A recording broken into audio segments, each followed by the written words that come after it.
À l'ordre, s'il vous plaît, ayant constaté le quorum, je déclare la séance de la Commission de l'économie et du travail ouverte. La Commission est réunie afin de poursuivre l'étude détaillée du projet de loi numéro 85, loi modifiant diverses dispositions, principalement aux fins d'allègement du fardeau réglementaire et administratif. Madame la secrétaire, est-ce qu'il y a des remplacements? Oui, Monsieur le Président. Madame Cadet-Bourassa-Sauvé est remplacée par Monsieur Beauchemin-Marguerite Bourgeois et Madame Lacoyane-Olivier Chaumdé est remplacée par Madame Roti-Jalmance-Vigé. Merci, Madame la secrétaire. J'ai oublié de le dire tantôt, mais prenez quelques secondes peut-être pour éteindre la sonnerie de vos appareils électroniques. Merci beaucoup. Si vous vous souvenez, lors de l'ajournement le 26 février dernier, nous étions sur l'article numéro 38. Monsieur le ministre avait eu le temps de lire l'ensemble de l'article. L'article 38 introduit des nouveaux articles. Donc, comme est la coutume, si on veut suivre les règles parlementaires, nous n'allons pas voter naturellement chaque article introduit, mais nous allons en discuter un article introduit à la fois. Donc, Monsieur le ministre, peut-être nous remémorer le premier article introduit, nous rappeler vos commentaires peut-être aussi, s'il vous plaît, et va s'en suivre la période d'échange habituelle. J'avais déjà lu les commentaires, fait que je serais prête à prendre les questions. Juste nous remémorer la mémoire, là. C'est beau. Parce que c'est loin. Voilà. L'article 2 du nouveau règlement crée une interdiction à l'égard de certains titulaires de permis qui exploitent dans le même établissement un permis artisanal et un permis industriel, afin que ces derniers ne puissent effectuer le pressage de la matière première, la filtration ou l'embouteillage des boissons alcooliques pour le compte d'un autre producteur artisanal fabriquant des boissons alcooliques avec les mêmes matières premières. Par exemple, un titulaire détenant l'exploitant dans le même établissement un permis industriel de fabricant. Je suis pas à la bonne place? C'était pas le 2? C'est mon honneur. Il me semblait que... Vous voulez qu'on prenne là? C'était-tu le 1 ou c'était le 2? Là, on est... C'est ça, il me semblait. On est à 1. 2. Excuse-moi, On je pensais qu'on avait était au lu 2. l'ensemble de l'article 38 qui introduit 4 nouveaux articles. Nous étions au premier article introduit, donc vous pouvez peut-être relire les commentaires sur le premier. Je vais vous demander de suspendre, Monsieur le Président. Oui, nous allons suspendre les travaux quelques instants. On va prendre les travaux. Monsieur le ministre, allez-y. L'édiction de ce nouveau règlement est nécessaire pour encadrer et prévoir les conditions applicables à la délégation par un titulaire d'un permis de production artisanale de certaines activités à un autre titulaire d'un permis de produit artisanal ou un titulaire de permis de coopérative de producteurs artisans dont il est membre. L'article 1 de ce règlement fixe tout d'abord les conditions applicables au titulaire d'un permis de production artisanale qui fait exécuter pour son compte le pressage de sa matière première, la filtration ou les opérations d'embouteillage dans les boissons alcooliques qu'il fabrique par un autre titulaire d'un permis de production artisanale ou loue l'équipement nécessaire à ses activités à l'établissement de cet autre titulaire. Pour ce faire, le titulaire doit conclure une entente à cet effet, laquelle pourrait être exigée par la Régie. Il doit de plus mettre en place et maintenir un système de traçabilité de matières premières et du mou, ainsi que des boissons alcooliques en vrac et des boissons alcooliques embouteillées jusqu'à leur retour à son établissement. Tant que les matières premières, le mou et les boissons alcooliques demeurent à l'établissement du titulaire exécutant, ce dernier doit s'assurer qu'un inspecteur soit en mesure d'identifier ces matières premières et les boissons alcooliques qu'il fabrique de celles des autres titulaires avec qui il a un contrat de sous-traitance. Ces exigences sont nécessaires pour permettre à la Régie d'assurer un contrôle efficace et empêcher notamment qu'un titulaire vende les boissons alcooliques d'un autre titulaire ou que les matières premières d'un titulaire soient utilisées dans les boissons alcooliques d'un autre titulaire, ce qui est prohibé par la loi, sauf certaines exceptions. Merci, Monsieur le ministre. La députée de Jalmance-Vigé. Oui, merci, Monsieur le ministre. Merci, Monsieur le Président. Ici, dans le fond, on est dans, évidemment, le nouveau règlement que vous voulez mettre en place concernant tout ce qui est distinction de permis et livraison sur des produits artisanaux. Quand vous dites à la fin, Monsieur le ministre, vous dites que vous avez lu les exigences d'un autre titulaire ou que des matières premières d'un titulaire soient utilisées dans des boissons alcooliques d'un autre titulaire, ce qui est prohibé par la loi, sauf certaines exceptions. Ces exceptions-là, ça serait quoi?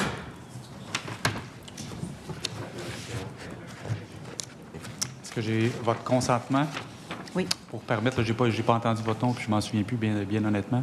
On va passer la parole. Ah, la parole là-bas. Ah, La c'est bon. régie. Donc, je cède la parole à... Bon, parfait. Peut-être simplement prendre le soin de vous présenter avec votre titre, mais j'ai besoin du consentement. Est-ce que j'ai votre consentement? Est-ce que j'ai votre consentement, tout le monde? Bon, merci. Oui, consentement, La parole oui. est à vous. Oui, bonjour. Karine Blais, avocate à la Régie des alcools, des courses et des jeux. Donc, quand on parle des exceptions, c'est au niveau de l'achat de raisins qui est autorisé dans une certaine proportion pour les producteurs artisanaux de vin. Merci, Maître Blais. Madame la députée de Jeanne Vigée. Parfait, ça répond. C'est l'achat des raisins, vous avez dit, c'est ça? OK. Puis, tu fais des devoirs, attention, sans la famille.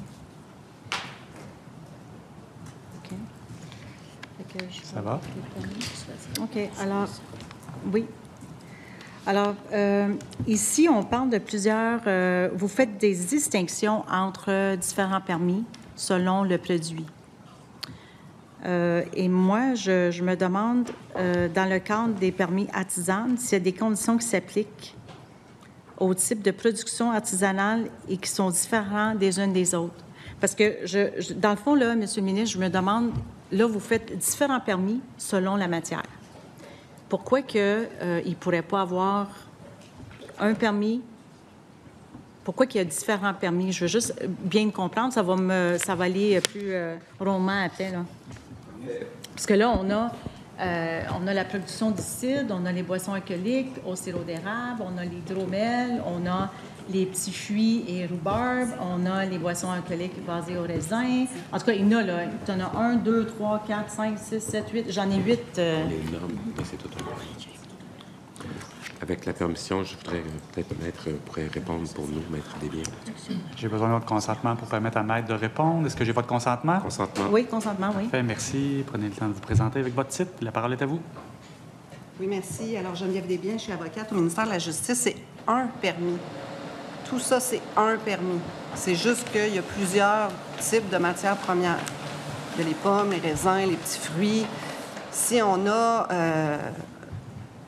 Dans tout ça, là, c'est juste les matières premières qui diffèrent. Mais c'est un permis parce qu'il y a comme deux types de permis de producteur artisanal. Il y a le producteur artisanal général, puis il y a le producteur artisanal de bière.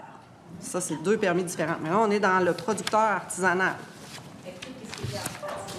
C'est le même permis. C'est ça que vous dites? Tout à fait. Sauf la bière qui est son producteur artisanal de bière. C'est en quoi qui est différent? Pourquoi que les produits artisanaux, qu'est-ce qui fait en sorte que la bière est différente? Ça prend un permis différent pour la bière, c'est ça que vous dites? Exactement. Pourquoi? Parce que la loi est ainsi faite. On a le permis de production artisanale, le permis de producteur artisanal de bière, le permis de coopérative, puis on a les permis industriels, brasseurs, distillateurs, vin, cidre et distributeurs de bière. Mais là, vous avez nommé plusieurs permis, là, au lieu de deux, là. Excusez, je parle vite. Hein? Je vous rapporte, je vous réfère à l'article 24 de la loi sur la Société des alcools qui énumère l'ensemble des permis. Donc, je vais le lire. On a un permis de production artisanale, un permis de coopérative de producteurs artisans, le permis de producteur artisanal de bière et on a 5 permis industriels. C'est ça. OK, mais en quoi que la boisson alcoolique basée au raisin est différent de celle de la bière pour permettre deux permis différents? Parce que la bière a son permis artisanal de bière. On le fait comme ça dans la loi. Le pourquoi on le fait comme ça dans la loi, là, je suis pas au courant. Là, j'étais pas... ça a été fait des années... ça fait longtemps. OK, parfait. Bien, merci, Mme Desbiens, parce que vous arrivez un petit peu à ma question. On est dans un projet de loi d'allègement réglementaire. On dit, je ne sais pas pourquoi la loi a été faite ainsi. Ça veut dire que, est-ce qu'il y a la possibilité de le changer à ce moment-là? La réponse, c'est oui. On est souverain, on peut faire les changements qu'on veut. Si on propose un allègement, ça ne veut pas dire qu'il n'y en aura pas d'autres. OK.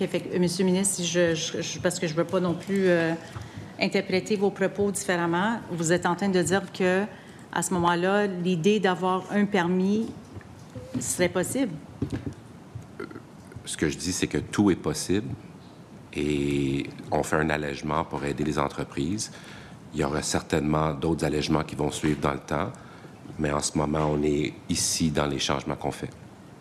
OK. Ça fait qu'on ne change pas, on reste sur le permis pour les produits artisanaux sans toucher les autres permis.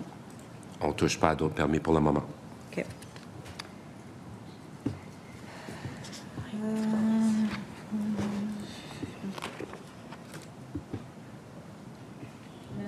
Pourquoi on permet aux artisans d'alcool de sous-traiter plusieurs étapes de la production, mais pas aux artisans brasseurs? C'est-tu le même principe parce que c'est deux permis distincts? Il s'agit, c'est deux procédés différents. La loi sur l'alcool au Québec est basée sur les matières premières. Et donc, lorsqu'on étudie les produits, on doit les faire par matière première.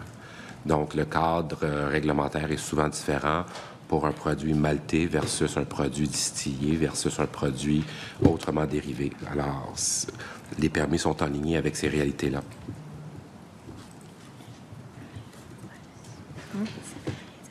Non, je sais. Oui. Oui,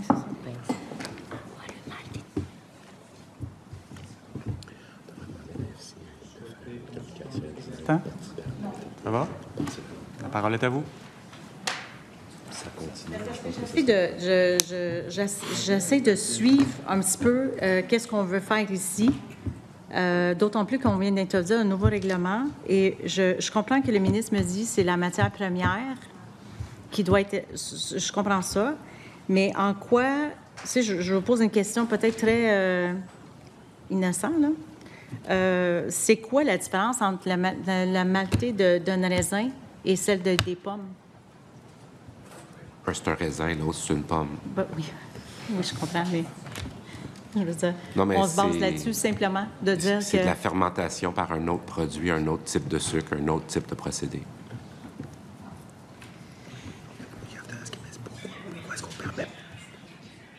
Mais on permet la sous-traitance pour un, mais pas pour l'autre. Pourquoi? Parce qu'on propose un allègement réglementaire pour aider certaines entreprises. Comme j'ai déjà expliqué à maintes reprises ici, la loi sur l'alcool, elle est complexe et chaque changement doit être fait de manière délibérée avec une mesure des impacts qu'il pourrait avoir. Donc, dans notre analyse, on est rendu ici, la sous-traitance par un tiers, et on pense que c'est une grande avancée. Je comprends, mais je veux dire, les microbrasseurs sont venus nous dire exactement ça, c'est qu'ils voudraient avoir ça. Alors, je comprends, on est devant le projet de loi qui pourrait leur permettre cette lance-là, puis on dit non. Vous dites non. Je dis pas non, je dis pas maintenant. Pas dans celui-là. Je dis pas le maintenant. Prochain. On a déposé un amendement là-dessus, puis vous avez refusé notre amendement. Oui, parce qu'on ne peut pas s'imaginer inventer un processus sans bien l'analyser. L'idée, elle est intéressante, elle est sous réflexion, mais on n'est pas rendu à la proposer en ce moment. Bien, OK. Mais Monsieur le Président, je veux pas être difficile, là, mais je vais répéter, puis je sais peut-être ça agace le ministre, puis loin de moi, c'est pas mon objectif. C'est, et je le dis, et je pense que je l'ai dit souvent lors des autres séances, que je sais qu'il y a une volonté du ministre de vraiment alléger la réglementation. Ça, j'ai aucun doute de ça. Je me dis, on est devant un projet de loi qu'on pourrait aller un petit peu plus loin. On pourrait même donner certains avantages, bien pas avantages, mais certains allègements pour, entre autres, les microbrasseurs qui sont venus en commission parlementaire nous dire exactement ça. On est dans l'article qui pourrait permettre ça. Puis on se fait dire, bien, pas tout de suite parce qu'on est sur l'analyse, mais c'est parce que le projet de loi, on savait qu'on s'en venait avec ça. On savait qui qu'on touchait. Il me semble que cette analyse-là, elle a dû peut-être se faire en amont pour qu'on arrive ici aujourd'hui puis être capable de, sincèrement, aller un petit peu plus loin Puis je sais que le ministre voudrait aller un petit peu plus loin. Puis je sais que, c'est pas, tu sais, il dit souvent, c'est comme une file, hein? Une fois que tu tires, Monsieur le ministre, tu trouves que c'est un boîte de Pandore, j'en conviens. Mais comme législateur, quand on ouvre une loi aussi importante, il me semble qu'on aurait pu aller un petit peu plus loin. Alors, de là, l'amendement que mon collègue de Marguerite-Bourgeois avait déposé à cet effet-là, justement pour répondre à la demande des microbrasseurs. Pourquoi que le ministre, il n'était pas en faveur? Parce que ça va prendre un autre projet de loi qu'on va déposer pour revenir encore discuter de ça. Je trouve ça un peu, je trouve ça plate, j'avoue, parce que ça, c'est des microbrasseurs qui attendent justement d'être allégés puis d'être plus productifs. On est, je pense, dans cette ère-là. Présentement, on parle beaucoup de productivité, on parle beaucoup de... Fait que il me semble que, en plus, la journée du budget aujourd'hui, il me semble qu'on aurait pu profiter de cette occasion-là d'aller un petit peu plus loin. Je trouve ça dommage qu'à chaque fois que nous, l'opposition officielle, on veut pousser un petit peu plus, on se fait arrêter sur le prétexte que, bien, on n'a pas étudié, on n'a pas fait ci, mais on va aller plus loin dans le prochain projet de loi. Bon, il faut croire que ça va être le 5e qu'on va déposer sur l'allègement réglementaire. Une fois que je dis ça, dans l'analyse d'impact réglementaire que vous faites, Monsieur le ministre, pouvez-vous nous expliquer pourquoi la mise en place de ce règlement arrive en concordance avec l'objectif même du projet de loi, qui est d'allégir le réglementaire des entreprises? Monsieur le ministre. Juste pour être sûr que je comprends la question, Monsieur le Président, est-ce qu'on me demande en quoi la sous-traitance est un allègement? Oui. Bien, la sous-traitance, c'est demandé par l'industrie depuis bon moment. C'est un processus qui aiderait à la mutualisation des équipements et qui permettrait aux gens de travailler ensemble et aussi réduire leurs coûts. Donc, c'est un allègement d'une loi qui ne leur permettait pas de le faire avant. Et maintenant, si ça passe, ce projet de loi-là, ça va être permis. Si je vous dis que je ne l'interprète pas de cette façon-là, Monsieur le ministre, puis la façon dont je l'interprète, c'est de dire que dans votre règlement, vous mettez l'obligation d'un contrat et vous interdisez à l'industriel de faire la sous-traitance de livraison. Moi, c'est comme ça que je lis. Dites-moi si j'ai raison ou pas. Bien, l'alcool, ce n'est pas un produit comme un autre. On doit le contrôler, même lorsqu'on fait de l'allègement réglementaire.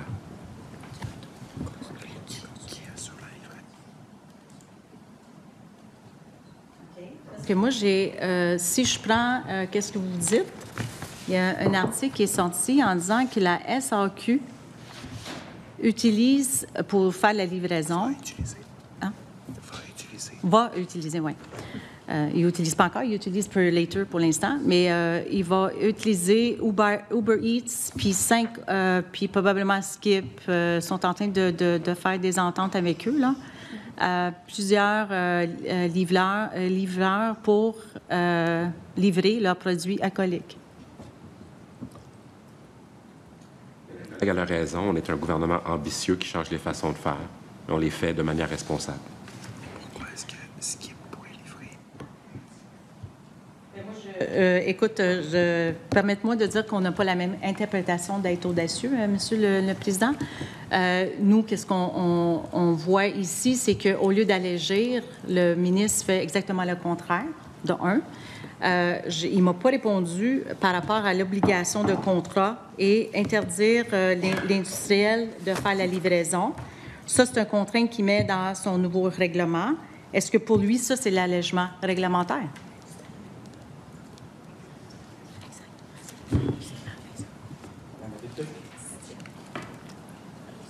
Vous souhaitez poursuivre? Ah, il le répond ministre, pas? le OK, ministre n'a pas de je réponse. comprends. Bon, OK, on va commencer comme ça.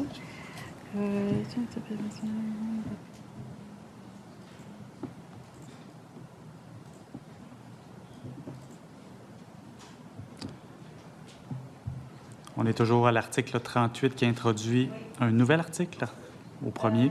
Vous dites, Monsieur le ministre, dans votre article, vous dites un détenteur de permis de production artisanale peut vendre ou livrer à un transporteur public. Pour vous, c'est quoi un transporteur public? Qu'est-ce que vous considérez un transporteur public?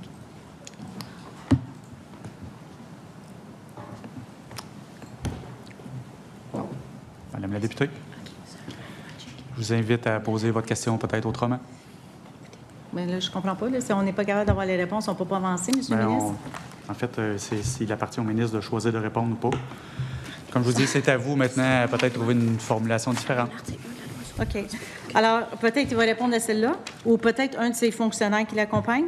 Selon l'article 1 de la loi sur le transporteur public, toute personne qui compte rémunération, transporte des personnes ou des biens par véhicule routier et qui est titulaire d'un permis ou d'un certificat exigé par la présente loi ou les règlements, cela inclut donc le transporteur de marchandises, comme les entreprises de camionnage ou de messagers, les transporteurs de personnes, ça veut dire autobus, taxi, transport adapté, et toute personne ou entreprise qui offre un service de transport rémunéré au public. Maintenant, je vais reposer ma question au ministre.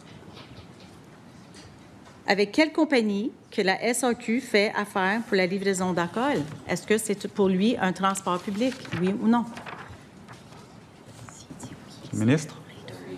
Hors sujet, Monsieur le Président.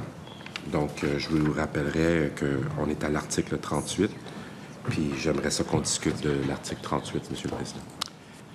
Merci. Je vous invite effectivement à discuter de l'article qui introduit le nouvel article. Oui, mais on va aborder la livraison dans l'article. Plus tard. Alors, si le ministre répondrait à des questions, ça va permettre d'aller un petit peu plus vite, mais non seulement aller plus vite, comprendre qu'est-ce qu'on fait ici, parce que c'est quand même un règlement que le ministre il se donne le pouvoir de ce règlement-là, qui, je vous remarque qu'il fait ça dans un conseil de ministre. Un règlement, ça change avec une gazette officielle, c'est 40 jours de publication.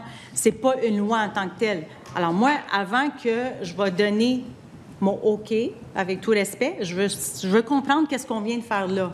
Alors moi, je veux juste savoir si moi, mon interprétation d'un transport public qui est dans la loi sur le transport, est-ce que c'est ça? Est-ce que monsieur le ministre se fie là-dessus? Quand il parle de transport public, est-ce qu'on parle de ça?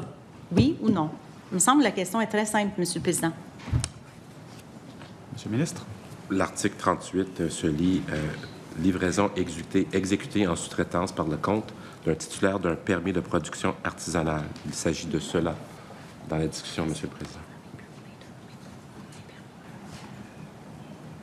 Madame la députée de Jeanne-Mance-Vigée, juste un complément d'information, cet élément-là, de façon précise, est quand même discuté à l'article 4, qui est un nouvel article qu'on introduit à l'article 38.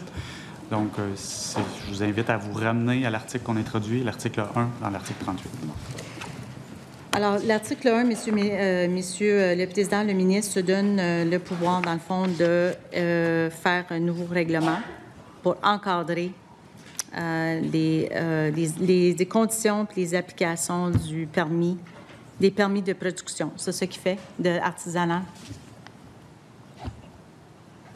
L'édition de ce nouveau règlement est nécessaire pour encadrer et prévoir les conditions applicables à la délégation par un titulaire d'un permis de production artisanale de certaines activités à un autre titulaire d'un permis de production artisanale ou à un titulaire d'un permis de coopérative de producteurs artisanaux dont il est membre. Madame la députée, d'autres questions?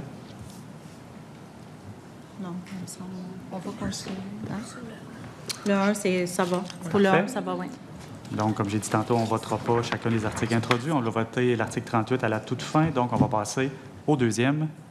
Monsieur le ministre, peut-être nous rafraîchir la mémoire avec des commentaires, s'il vous plaît. Question de procédure, Monsieur le Président. Oui. Si on passe au 2, est-ce qu'on peut revenir au 1 si on ne vote pas pour? Avec consentement, on peut revenir au 1. Oui, effectivement. Ça prend le consentement? Oui. Allons-y. L'article 2 du nouveau règlement crée une interdiction à l'égard de certains titulaires de permis qui exploitent dans le même établissement un permis artisanal et un permis industriel afin que ces derniers ne puissent effectuer le pressage de la matière première, la filtration ou l'embouteillage des boissons alcooliques pour le compte d'un autre producteur artisanal fabriquant des boissons alcooliques avec les mêmes matières premières. Par exemple, un titulaire exploitant dans le même établissement un permis industriel de fabricant de cidre et de permis artisanal autorisant la fabrication de cidre ne pourrait presser les pommes d'un autre producteur artisanal ou embouteiller ces cidres. Ce même titulaire serait toutefois autorisé à embouteiller les vins d'un autre producteur artisanal. Merci. Madame la députée de Jeanne-Mance-Vigée. Oui. On parlait d'entente obligatoire.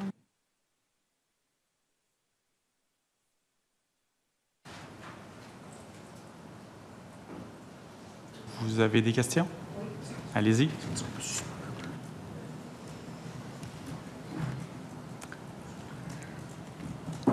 OK. Le permis que vous faites référence ici, M. le ministre, est-ce que je comprends bien que c'est aussi pas autorisé d'embouteiller les vins d'un autre producteur artisanal? Ça, c'est quand on avait discuté qu'un producteur peut aller dans une autre usine parce qu'il y a les équipements puis produire son produit, c'est ça? Répondre à la question. Excellent, parfait. Maître Blais, toujours? La parole est à oui. vous. En fait, on est dans une disposition qui prend en compte le fait qu'il existe des doubles permis, soit en cidre. Il y a des titulaires de permis de production artisanale de cidre qui exploitent dans le même établissement un permis industriel de cidre. Le permis industriel de cidre permet d'acheter des pommes, c'est ce qui n'est pas le cas pour le producteur artisanal. Donc, on est venu prévoir une interdiction de sous-traitance entre ces titulaires-là lorsqu'il s'agit de la même matière première pour éviter qu'il y ait des pommes achetées dans un cidre artisanal, étant donné que ce n'est pas permis.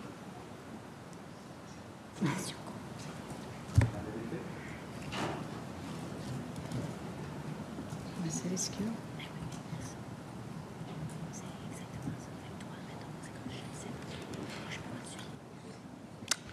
Est-ce que vous avez d'autres questions?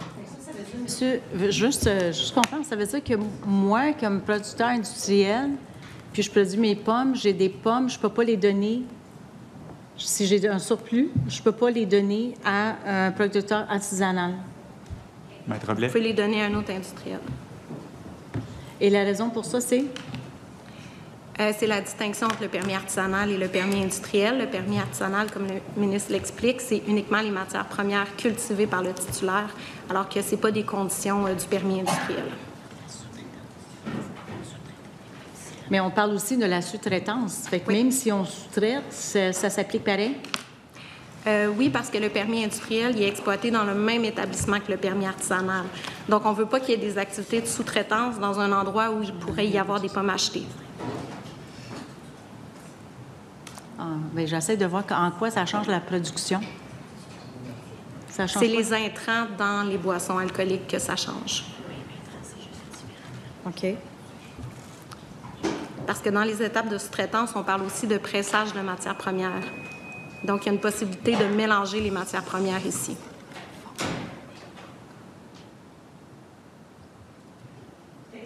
Uniformiser pour avoir un contrat, c'est pas qu'est-ce que vous privilégiez, vous, à la régie. Je ne suis pas sûre de saisir la question. C'est de dire devoir de uniformiser tout ça, non, parce que vous voulez garder ça distinct. D'avoir un seul Oui. permis pour... Oui. Ben, c'est pas à cette étape-ci, effectivement, c'est pas ça qui est envisagé, étant donné que c'est des producteurs agricoles, les producteurs artisans, ce qui n'est pas le cas des industriels.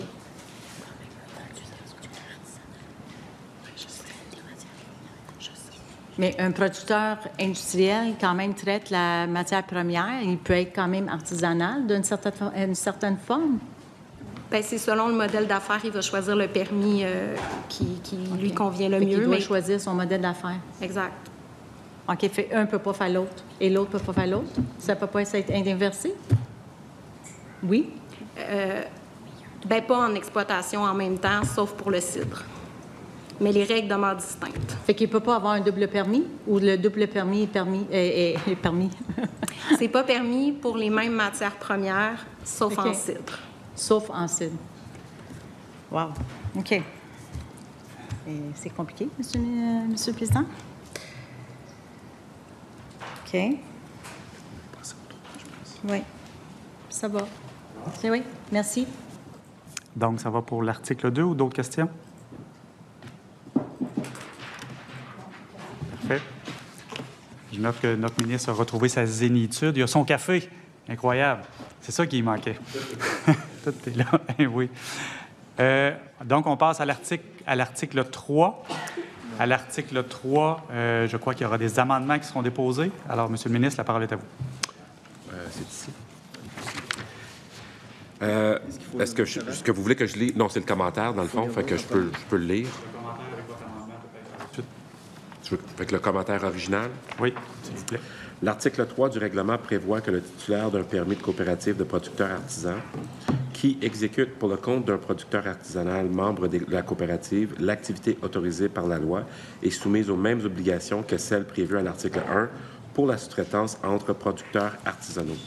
Le titulaire de permis de coopérative de producteurs artisans doit ainsi conclure une entente avec le producteur, assurer la traçabilité des matières premières, du mou, ainsi que les boissons alcooliques en vrac et des boissons alcooliques embouteillées jusqu'à leur retour à l'établissement du producteur.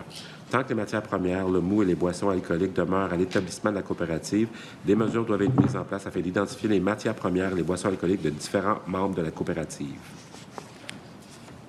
Je vais lire l'amendement avec votre permission, Monsieur le Président. Oui, je vous la donne.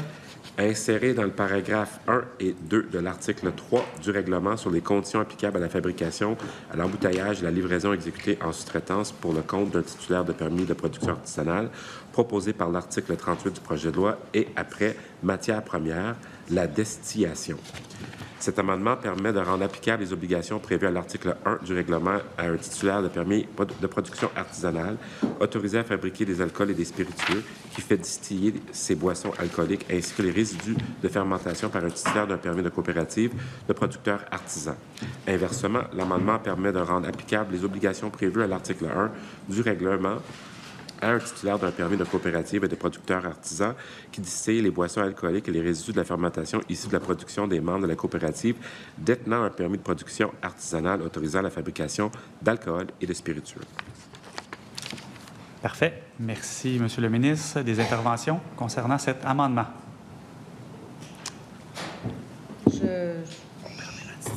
Oui, c'est ça. Monsieur le ministre, dans le fond, vous permettez la distillation, c'est ça? Vous ajoutez ce volet-là dans votre amendement, c'est ça? Bien, des biens. Parole est à vous. Oui, merci. C'est le même amendement qu'on avait fait à 24.1.1. C'est juste pour distinguer les activités de fabrication. C'est qu'on rajoute le mot. Non, j'ai pas de... Monsieur le Président, j'ai pas d'enjeu. Parfait. Donc, nous allons procéder à la mise aux voix de l'amendement déposé à l'article 38. Est-ce que l'amendement est adopté? Adopté. Adopté, parfait. On revient donc à l'article 38, principalement sur l'introduction de l'article 3 qui est maintenant amendé. Est-ce qu'il y a des interventions?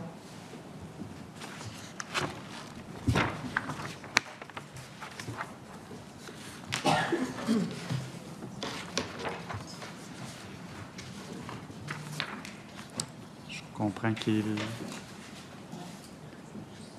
souhaite intervenir. Oui, allez-y. Oui. Juste, si vous pouvez suspendre quelques secondes, Monsieur le Président, s'il vous plaît. Pas de problème. Nous allons suspendre les travaux quelques instants. Merci. Alors, nous allons reprendre les travaux. Madame la députée de Jeanne-Mance-Vigée, la parole est à vous. Oui, merci, Monsieur le Président. Alors, j'ai l'impression qu'on va faire à peu près le même débat que j'ai fait tantôt à l'article 1. Ici, là,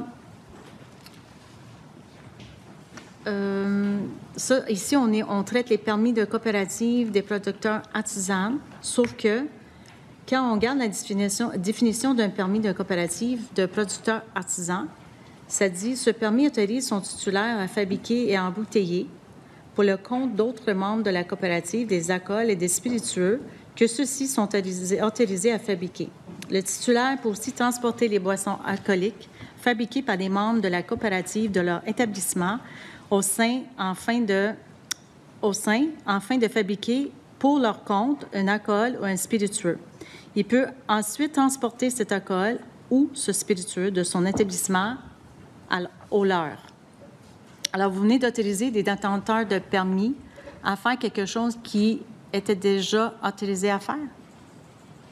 Je vais laisser la régie répondre, Monsieur le Président. Parfait. Maître Blais. Donc, en fait, c'est qu'on est venu apporter une précision parce que la disposition parlait de façon générale de fabriquer, mais ce qui était visé ici, c'était vraiment l'étape de distillation puisqu'on parlait de fabriquer des alcools et des spiritueux.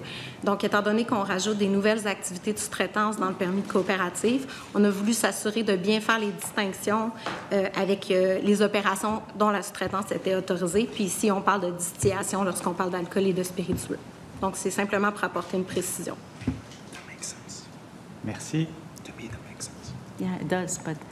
Moi, voyez-vous, moi, je l'avais interprété, dans le fond, que vous alourdez le fardeau par rapport à les permis. Ça serait comme un double permis. Là, vous me dites que vous me rassurez que ce n'est pas le cas. Le permis de coopérative de producteurs artisans existe déjà. Oui.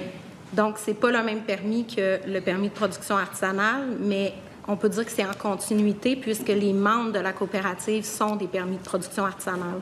Donc, ce n'est pas l'exploitation d'un double permis comme tel, parce que la coopérative est une entité distincte de celle de ses membres. On donne une possibilité de faire de la sous-traitance. De faire la sous-traitance. Oui, c'est ça. C'est de mettre les ressources ensemble pour être plus productif. Dans le fond, c'est ça que vous faites. Je comprends. Ça va? Oui. Donc, pas d'autres interventions sur l'introduction de l'article 3 à 38? Non?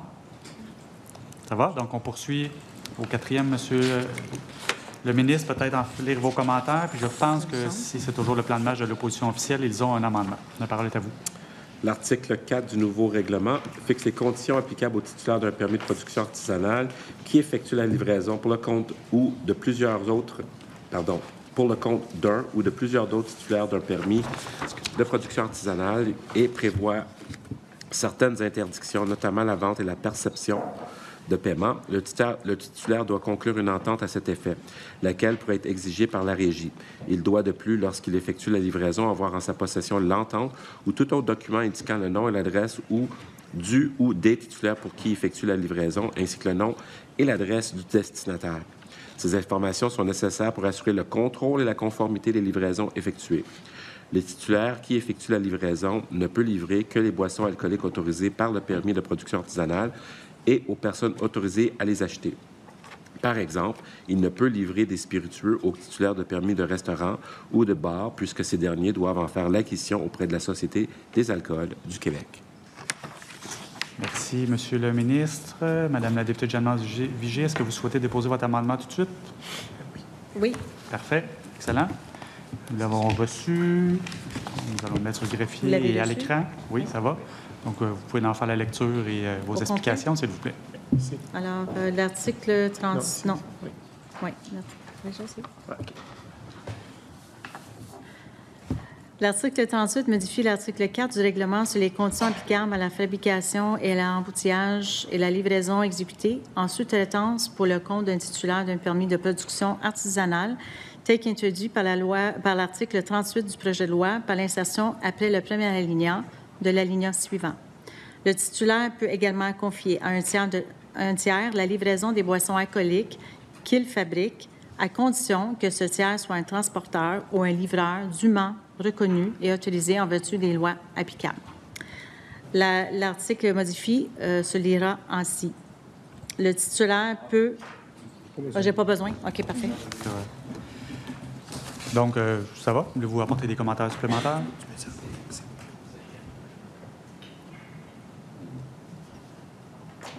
C'est pas un nouvel article. Article 4. Article 4. C'est pas un 4 points. Ça va?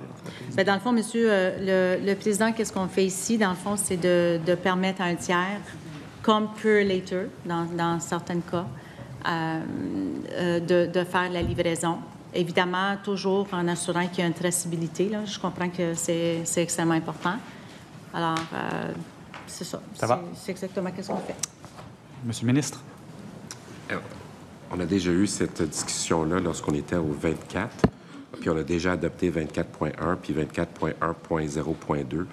Donc, je pense qu'il est trop tard pour discuter de cette option-là. Donc, je me ramènerai à ce qu'on a déjà décidé en 24.1 puis 24.1.0.2. Merci, Monsieur le ministre. Madame la députée. Bien, moi, je suis de l'école qui ne sait jamais trop tard, tant si longtemps que le projet de loi n'est pas fini. Évidemment, le ministre a raison. On a essayé de l'amener à l'article 4 et on a eu l'opportunité ici à l'article 38. Vu qu'on parle justement de la sous-traitance, on s'est dit on va s'essayer de nouveau. Dans le fond, c'est une demande que plusieurs groupes en commission parlementaire nous ont fait part.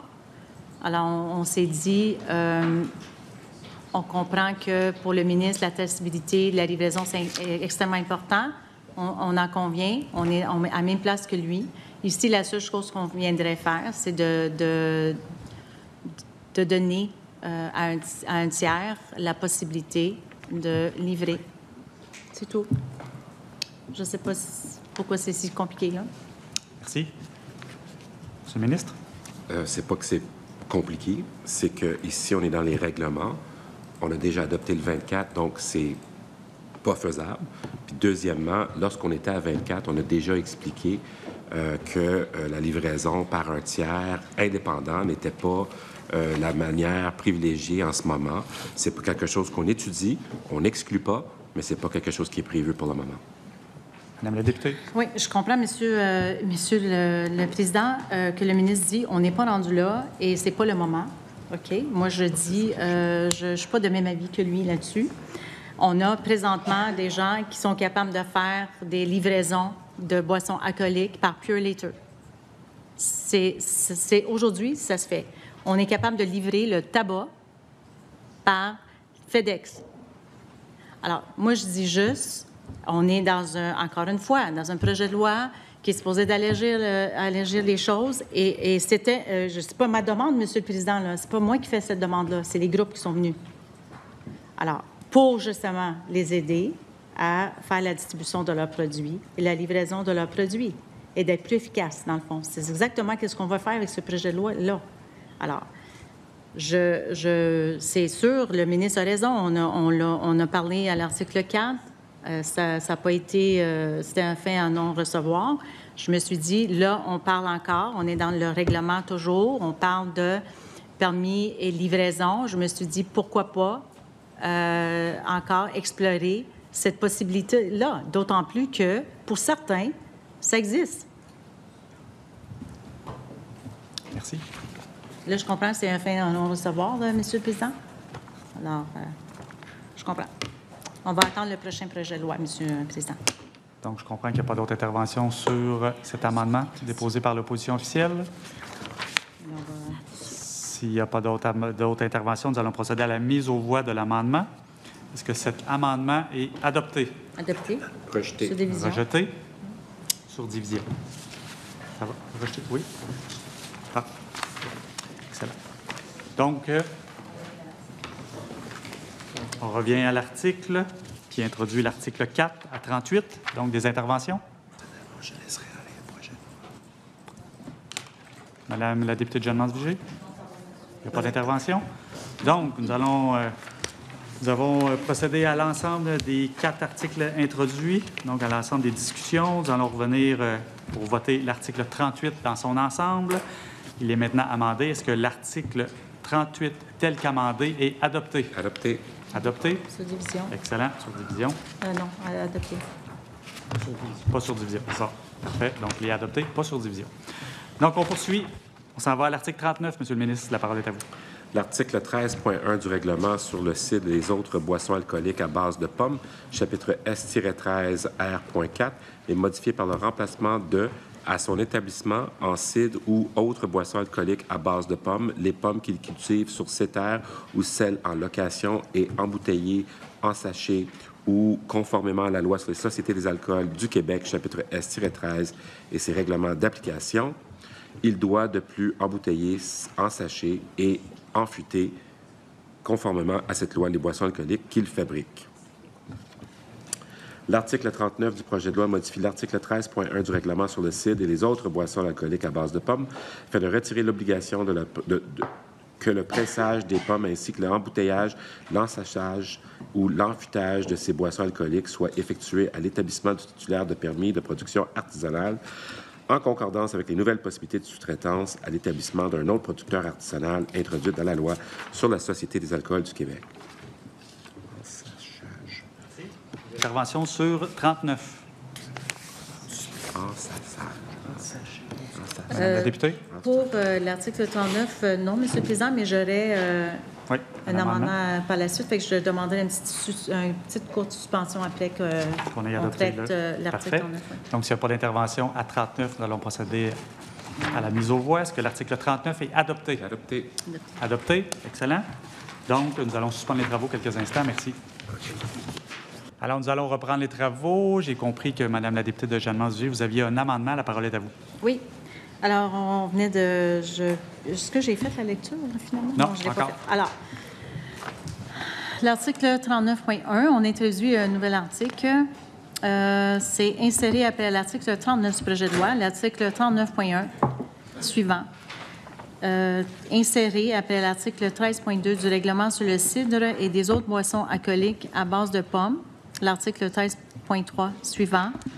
Le titulaire d'un permis de production artisanale qui est producteur de cidre peut produire son cidre en utilisant des pommes provenant à 100% du Québec, donc un minimum de 50% proviennent de ses propres vergers.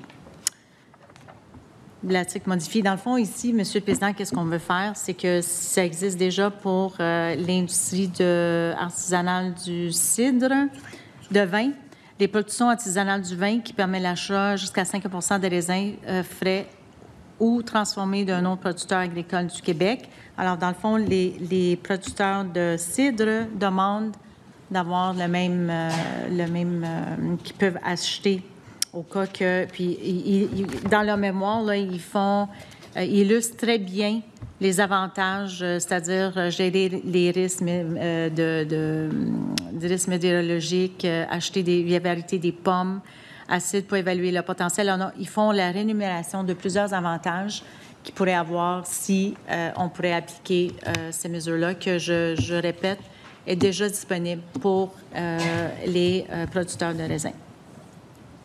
De vin. C'est ça, raisin, excuse-moi. Ça va. Merci.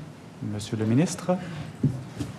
Bien, je laisserai peut-être la RAGGI expliquer pourquoi on s'est attardé à faire ce qu'on propose versus ce que l'opposition propose, les contraintes qu'on a à l'intérieur de ça. Bien, actuellement, l'achat de matières premières est permis uniquement pour le raisin, puisqu'il y avait davantage d'enjeux au niveau de la culture du raisin, plus qu'au niveau des pommes. Ceci dit, c'est quelque chose qui devrait être analysé de façon plus en profondeur, l'achat de matières premières, parce qu'on vient vraiment créer une exception à la règle de base du permis artisanal qui est de cultiver ses propres matières premières. Donc, outre le règlement, il y aurait d'autres fils à attacher là, au niveau des conditions fixées par la Régie lors de la délivrance des permis. Puis également, ça devrait être analysé d'une façon plus globale pour l'ensemble des matières premières artisanales et pas seulement les pommes. Parfait, merci. Madame la députée? OK. Est-ce qu'on a un timeline? Est-ce que, à ce moment-là, on sait, là, vous dites, ça prend des changements très bien. Est-ce ça va s'en venir, ça? On parle de quoi? D'1 an, 2 ans, 3 ans? Avez-vous un échéancier? Échéancier pour le moment, mais c'est regarder. C'est de regarder. Bien, c'est-à-dire que c'est des choses qui font partie de nos analyses, mais on n'a pas d'échéancier ou d'orientation fixe pour le moment. Tout va dépendre des résultats des analyses, des enjeux, parce qu'il y a des petites particularités selon les matières premières qui peuvent faire en sorte qu'il y aurait des petites distinctions. Puis aussi au niveau des règlements, les autres matières premières n'ont pas de règlement comme en pommes. Donc, il y aurait beaucoup de modifications à faire. Le ministre souhaite bonifier. Monsieur le ministre? Donc, c'est en analyse, on ne l'exclut pas, mais pour le moment, on a atterri ici. Monsieur le ministre, quand le changement a été fait pour les raisins, ça a pris combien de temps? Savez-vous? Est-ce que c'est quelque chose qui peut se faire facilement? Là, je comprends qu'il y a des analyses, des tests, etc., mais est-ce qu'on parle de plusieurs années ou est-ce que vous prévoyez peut-être dans l'avenir, un avenir plus rapproché? On analyse tous les aspects de la loi sur l'alcool afin de s'assurer que les dispositions qu'on y trouve sont encore pertinentes et d'actualité. C'est la raison pour laquelle on fait des ajustements aujourd'hui. On en a fait la dernière fois. Il va certainement en avoir la prochaine fois aussi. Oui, je ne sais pas si la Régie pourrait me répondre, Monsieur le Président. À quel moment qu'on a fait le changement pour les... 2016? Oui, c'était crise. 2016, ça a pris combien de temps avant qu'on arrive à ça? Savez-vous? C'est quoi, pour vous, le temps que ça vous a pris pour arriver? Bien, en fait, Monsieur le Président, je ne vois pas la pertinence là, du temps. J'ai répondu à la collègue. C'est en analyse. Ça prendra le temps que ça prend pour bien faire les choses. Merci. Madame la députée, d'autres interventions? OK. Bien, écoutez, ça va prendre le temps que ça prend, Monsieur le Président, puis les producteurs de sites, bien, ils vont attendre, ils vont prendre leur mal en patience. Parfait. Merci. Je comprends qu'il n'y a pas d'autres interventions concernant l'amendement déposé par l'opposition officielle qui introduit l'article 39.1. Donc, nous allons procéder à sa mise aux voix. Est-ce que l'amendement déposé pour introduire l'article 39.1 est adopté? Rejeté. Donc, on poursuit l'article 40, Monsieur le ministre. L'article 2 du règlement sur les modalités de vente de boissons alcooliques par les titulaires de permis d'épicerie, chapitre S-13R.6, est modifié par la suppression dans le paragraphe 7 de « et livré ». Le paragraphe 7 de l'article 2 du règlement sur les modalités de vente de boissons alcooliques par les titulaires de permis d'épicerie autorise le titulaire d'un permis d'épicerie à vendre certaines boissons alcooliques qui lui vend et livre le titulaire d'un permis de production artisanale. L'article 40 du projet de loi retire la précision à l'égard de la livraison par le titulaire d'un permis de production artisanale, puisque les boissons alcooliques pourront dorénavant être livrées en sous-traitance par un titulaire de permis de production artisanale, autre que celui qui effectue la vente. Merci, Monsieur le ministre. Des interventions à l'article 40. Ça va? Oui. Donc, il n'y a pas d'intervention. Nous allons procéder à la mise aux voix de l'article 40. Est-ce que l'article 40 est adopté? Adopté. Adopté. Excellent. Donc, j'ai compris, pour faciliter l'adoption ou le traitement des différents articles, là, nous allons aller à l'article 13. Mais j'ai besoin de votre consentement. Est-ce que j'ai votre consentement? Excellent. Merci. Donc, Monsieur le ministre, allons-y à l'article 13. J'y arrive, Monsieur le Président. L'article 82.1 de la Loi sur les infractions en matière de boissons alcooliques, chapitre I-S.1, est modifié 1 par l'insertion dans ce qui précède le paragraphe 1 du premier alinéa et après titre de titulaire de permis de brasseur 2 par la suppression dans le deuxième alinéa de autorisant la vente ou le service de boissons alcooliques pour consommation sur place. L'article 13 du projet de loi modifie l'article 82.1 de la Loi sur les infractions en matière de boissons alcooliques en concordance avec les articles 20 et 24 du projet de loi. L'article 82.1 prévoit les exceptions permettant à un titulaire de permis de vente d'alcool de garder, posséder ou vendre dans un établissement des boissons alcooliques acquises de la Société des alcools du Québec ou d'un titulaire d'un permis de fabricant de boissons alcooliques selon le type de boisson et l'établissement visé. Le permis de brasseur est d'abord ajouté au premier alinéa afin d'exclure le brasseur qui exploite sur les lieux de fabrication un permis de bar ou de restaurant, puisque ce dernier est autorisé à y garder, posséder et vendre les boissons alcooliques qu'il fabrique. Une autre modification est apportée au deuxième alinéa afin de prévoir l'exception pour un titulaire de permis d'épicerie de garder, posséder ou vendre dans son établissement certaines boissons alcooliques produites par un titulaire de permis de production artisanale tel qu'autorisé depuis 2016. Merci, Monsieur le ministre. Des interventions sur l'article 13. Monsieur le ministre, vous venez d'enlever, entre autres, le titulaire de permis autorise la vente ou le service des boissons alcooliques pour la consommation sur place. Vous venez d'enlever ça pour... exclure l'exploitation du beurre. C'est la concordance. C'est la concordance, oui. Peux-tu les expliquer, Geneviève? Bien, Oui, qu'est-ce qu'on vient de faire ici, là? Monsieur le ministre? je vais laisser Maître Desbiens expliquer. Parfait. Maître Desbiens, allez-y. Ici, on fait de la concordance. Là. On a autorisé la livraison, la sous-traitance de livraison, puis la fabrication. Donc, ici, c'est juste pour venir exclure, parce que dans la loi sur les infractions en matière de boissons alcooliques, il y a des infractions spécifiques. Si, mettons, on ne fait pas ce que la loi nous permet de faire, ou si on fait ce que la loi nous interdit de faire.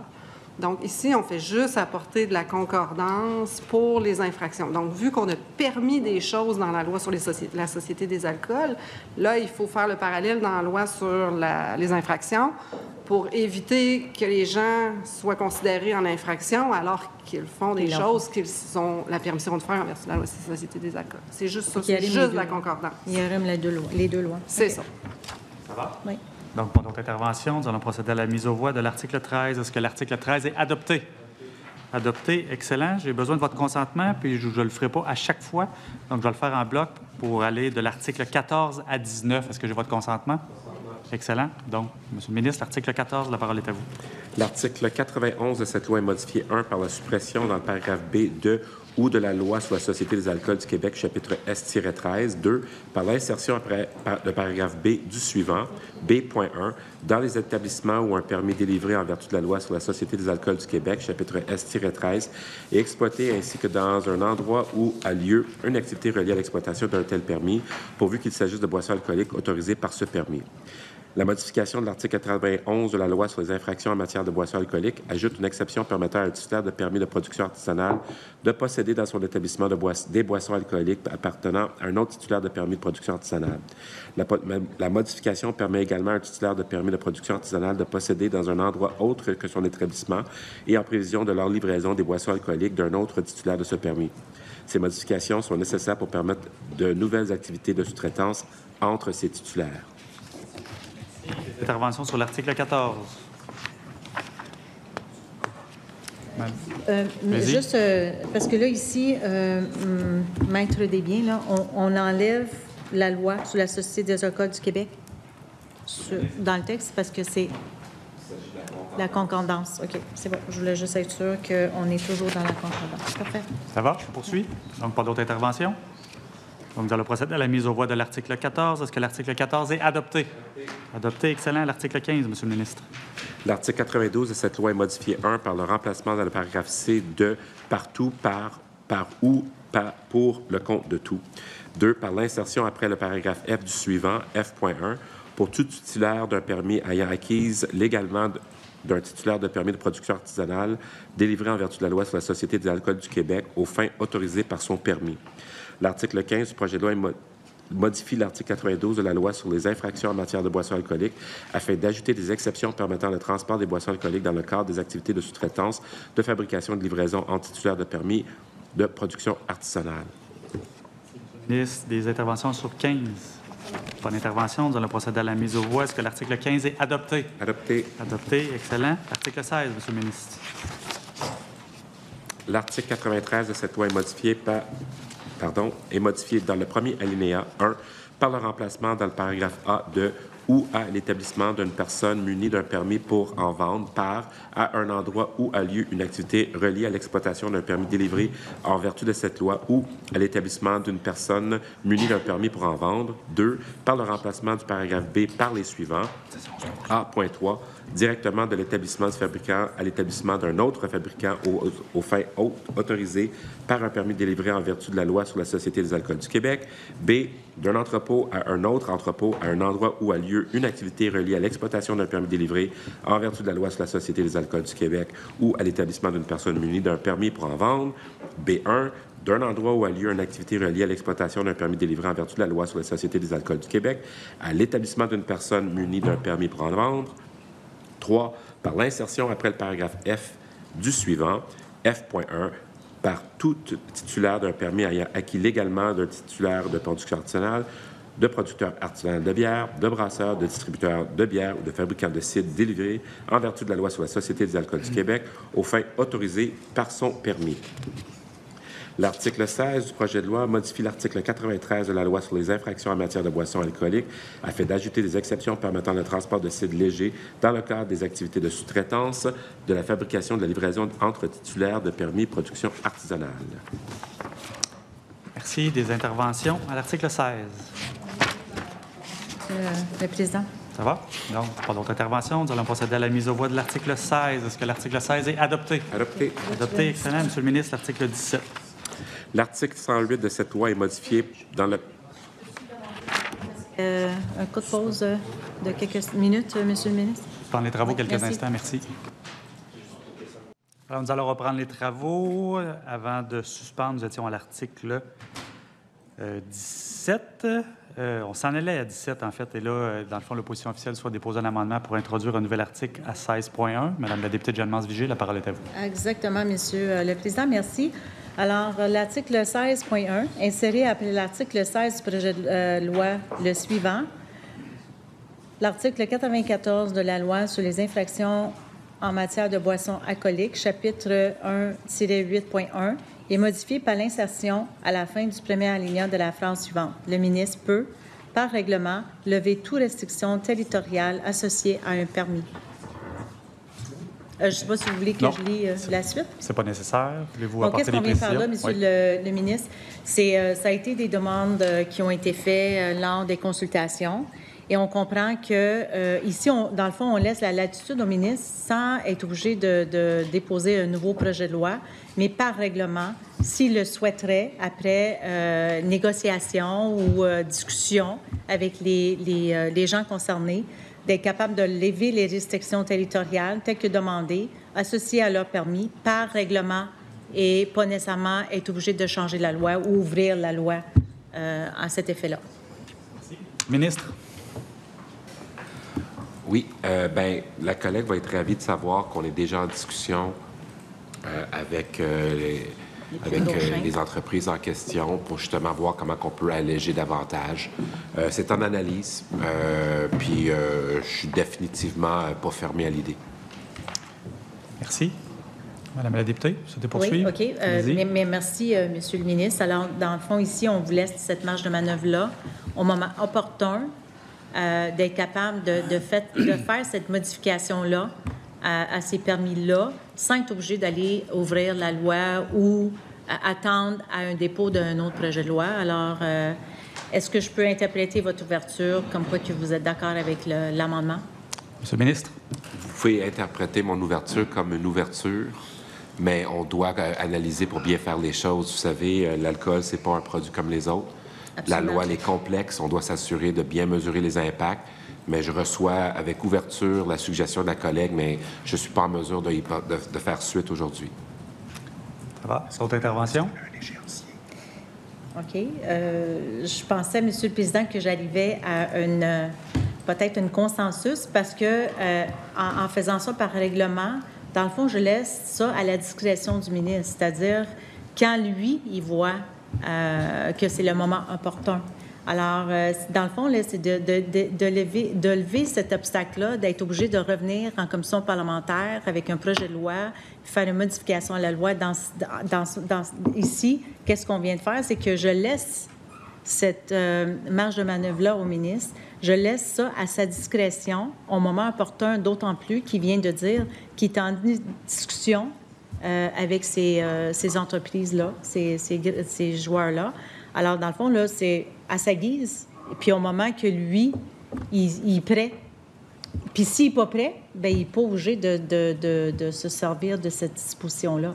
Alors, dans le fond, je trouvais que c'était une façon d'aller, peut-être, dans certaines circonstances, un petit peu plus rapide, mais toujours au moment que le ministre soit prêt à faire ces changements-là, sans, et je répète, sans être obligé de déposer un projet de loi ou revenir en commission parlementaire. Merci. Monsieur le ministre. Mais je reçois avec ouverture le désir de la collègue de me donner plus de pouvoir. J'apprécie la confiance qu'elle me témoigne, mais malgré le fait qu'elle me fait entièrement confiance, je préfère bien faire les choses dans les règles d'art, m'assurer qu'on coche toutes les cases pour être sûr qu'on fait bien les choses. Donc, c'est un refrain qu'on connaît bien. Mais j'ai de l'ouverture, c'est en analyse, mais je ne suis pas en mesure de donner suite aujourd'hui. Merci. Bon, bien, écoutez, Monsieur le Président, je pense que j'ai tout dit. Hein. On va attendre notre prochain projet de loi à ce moment-là. Merci. S'il n'y a pas d'autres interventions, nous allons procéder à la mise aux voix de l'amendement déposé par l'opposition officielle introduisant l'article 16.1. Est-ce que l'amendement est adopté? Par appel nominal, Adopté. Monsieur le Président. Par appel nominal, Madame la secrétaire. Pour, contre, abstention, Mme Roti-Roti, Jeanne-Mance-Vigée. Pour. M. Skate, Sainte-Rose. Contre. Mme Boisvin-Roy, Anjou, Louis-Riel. Contre. M. Dufour, Abitibi-Est. Contre. Mme Mallette, Huntingdon. Contre. M. Allaire, Masquinongé. Abstention. L'amendement est donc rejeté.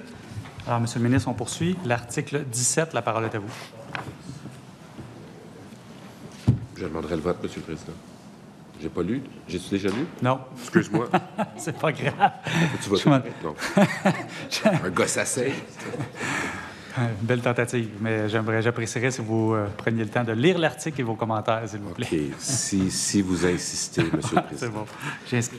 L'article 108 de cette loi est modifié dans le premier alinéa 1 par le remplacement du paragraphe 1.1 par le suivant 1.1, assorti de l'option pour servir, sert à ses clients ou laisse ceux si consommer des boissons alcooliques de fabrication domestique ou des alcools et des spiritueux autres que les boissons alcooliques à base d'alcool ou de spiritueux tels que définis par le règlement pris en application de l'article 37 de la loi sur la Société des alcools du Québec. 2.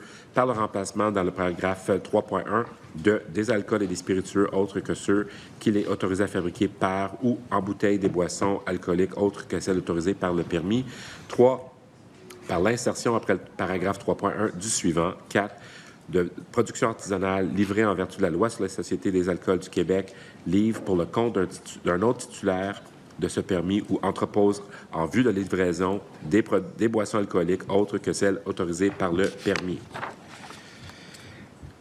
La modification de l'article 108 de la loi sur les infractions en matière de boissons alcooliques ajoute une nouvelle infraction pour un titulaire de permis de production artisanale qui livre ou entrepose des boissons alcooliques pour le compte d'un autre titulaire de ce permis, autre que celle autorisée par la loi.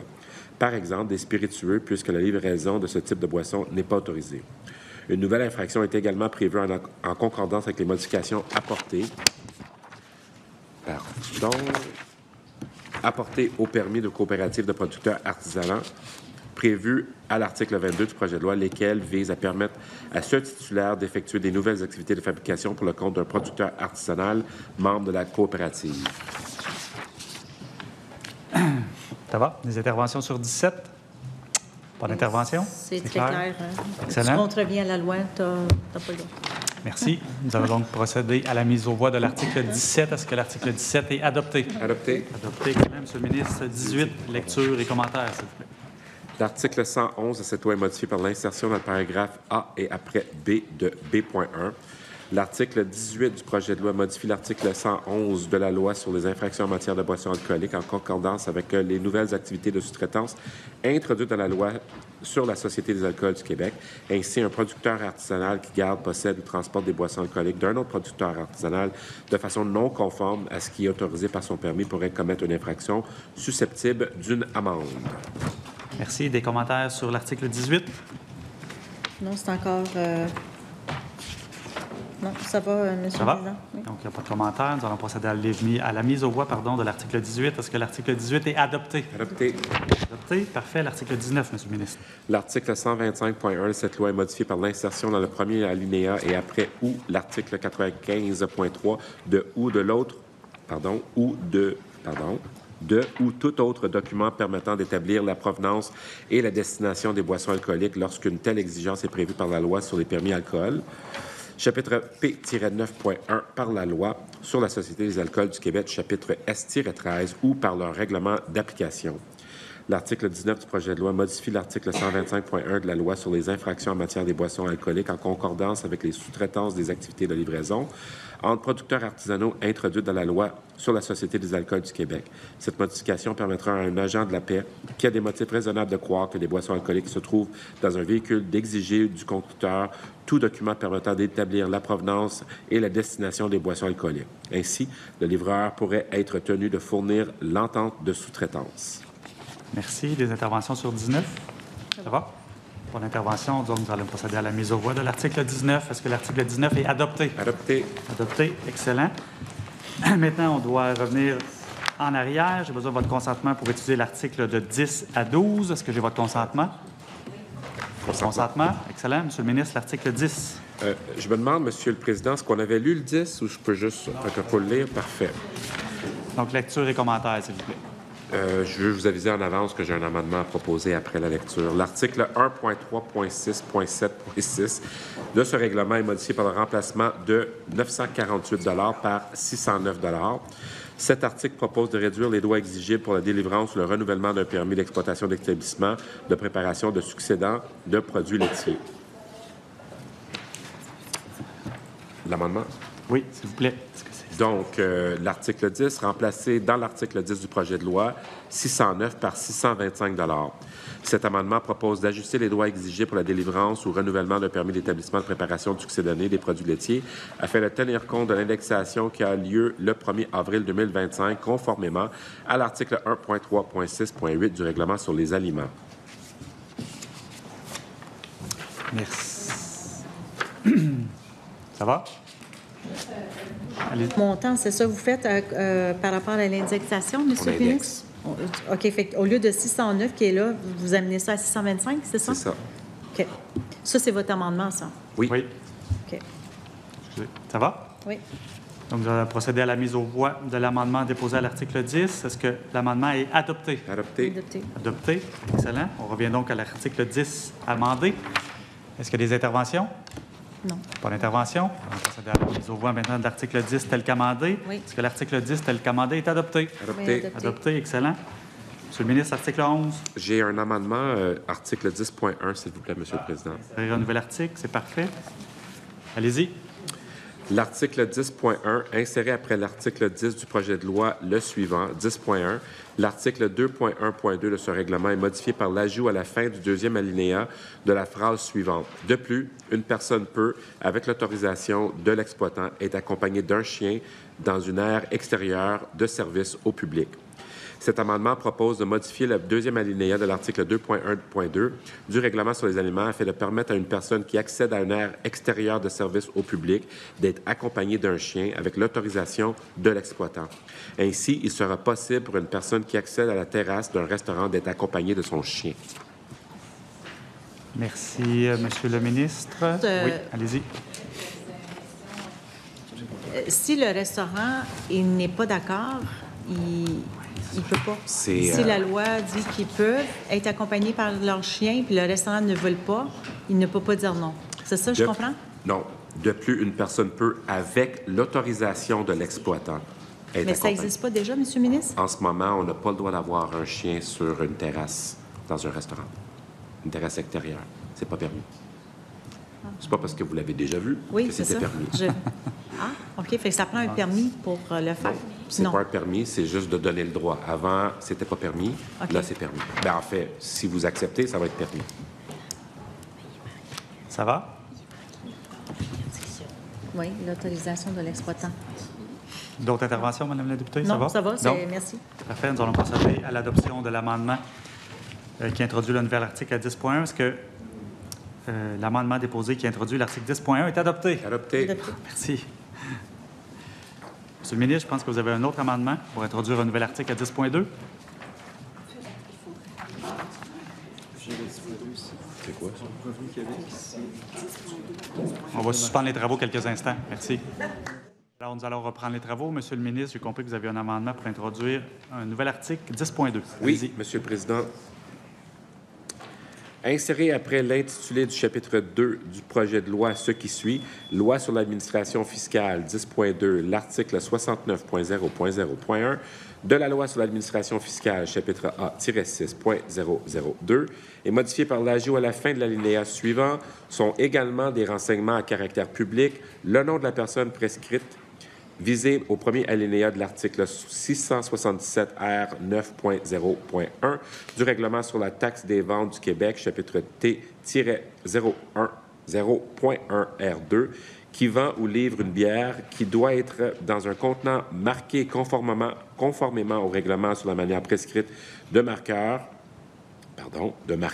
un contenant de bière, chapitre T-0.1 R.1 ou qui fait fabriquer sous-entente une telle bière par une autre personne ainsi que la marque de cette bière. Cet amendement propose que soient des renseignements à caractère public, le nom, des grands brasseurs qui vendent ou livrent des bières devant être dans des contenants marqués ainsi que les marques de ces bières. Cet amendement vise à permettre à Revenu Québec de publier ses renseignements sur le registre qui sera mis en place sur son site Internet afin que les marques de bières devant être dans un contenant marqué puissent être facilement identifiées par les restaurateurs et les tenanciers de bars. Merci. Des interventions sur l'amendement?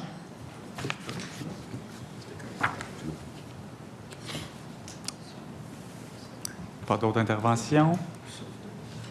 Madame la députée Jamal-Vigée, ça va? Oui, j'essaie juste de... Un bière qui doit être dans un contenant marqué. Oui, c'est le timbrage, là. Dans le fond, il faut que la bouteille soit timbrée pour être capable de...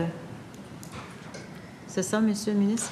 Dans le fond, ici, on vient indiquer que les grands brasseurs, donc ceux qui brassent plus de 15 millions de litres, doivent être identifiés par leur nom et leurs produits. Donc, un tenancier de bar qui transige avec eux va pouvoir facilement repérer le tout. Donc, c'est de... Fait que ça peut être le timbrage, le time physique et l'enregistrement, le papier d'enregistrement qu'ils ont. En fait, c'est pour identifier ces gens-là dans le registre public. Dans le registre public. Ça va? Oui. Pas d'autres interventions? On va donc procéder à la mise aux voix de l'amendement qui a introduit 10.2. Est-ce que l'amendement qui a introduit l'article 10.2 est adopté? Adopté. Adopté. Monsieur le ministre, vous voulez déposer un autre amendement qui introduit un nouvel article à 10.3. La parole est à vous. Oui, merci. Insérer après l'article 10.2 du projet de loi tel qu'amendé, ce qui suit, loi sur la taxe de vente du Québec, 10.3, pardon, l'article 677 de la loi sur la taxe de vente du Québec, chapitre T-0.1, est modifié par le remplacement du paragraphe 22 du premier alinéa par le paragraphe suivant. 22. Déterminer qu'une boisson d'une catégorie prescrite qui est destinée à être utilisée ou consommée dans un établissement visé au paragraphe 18 de l'article 177 ou à l'extérieur de cet établissement doit être dans un contenant marqué de la manière prescrite par le ministre ou d'un format prescrit et doit être vendu et livré dans ce contenant.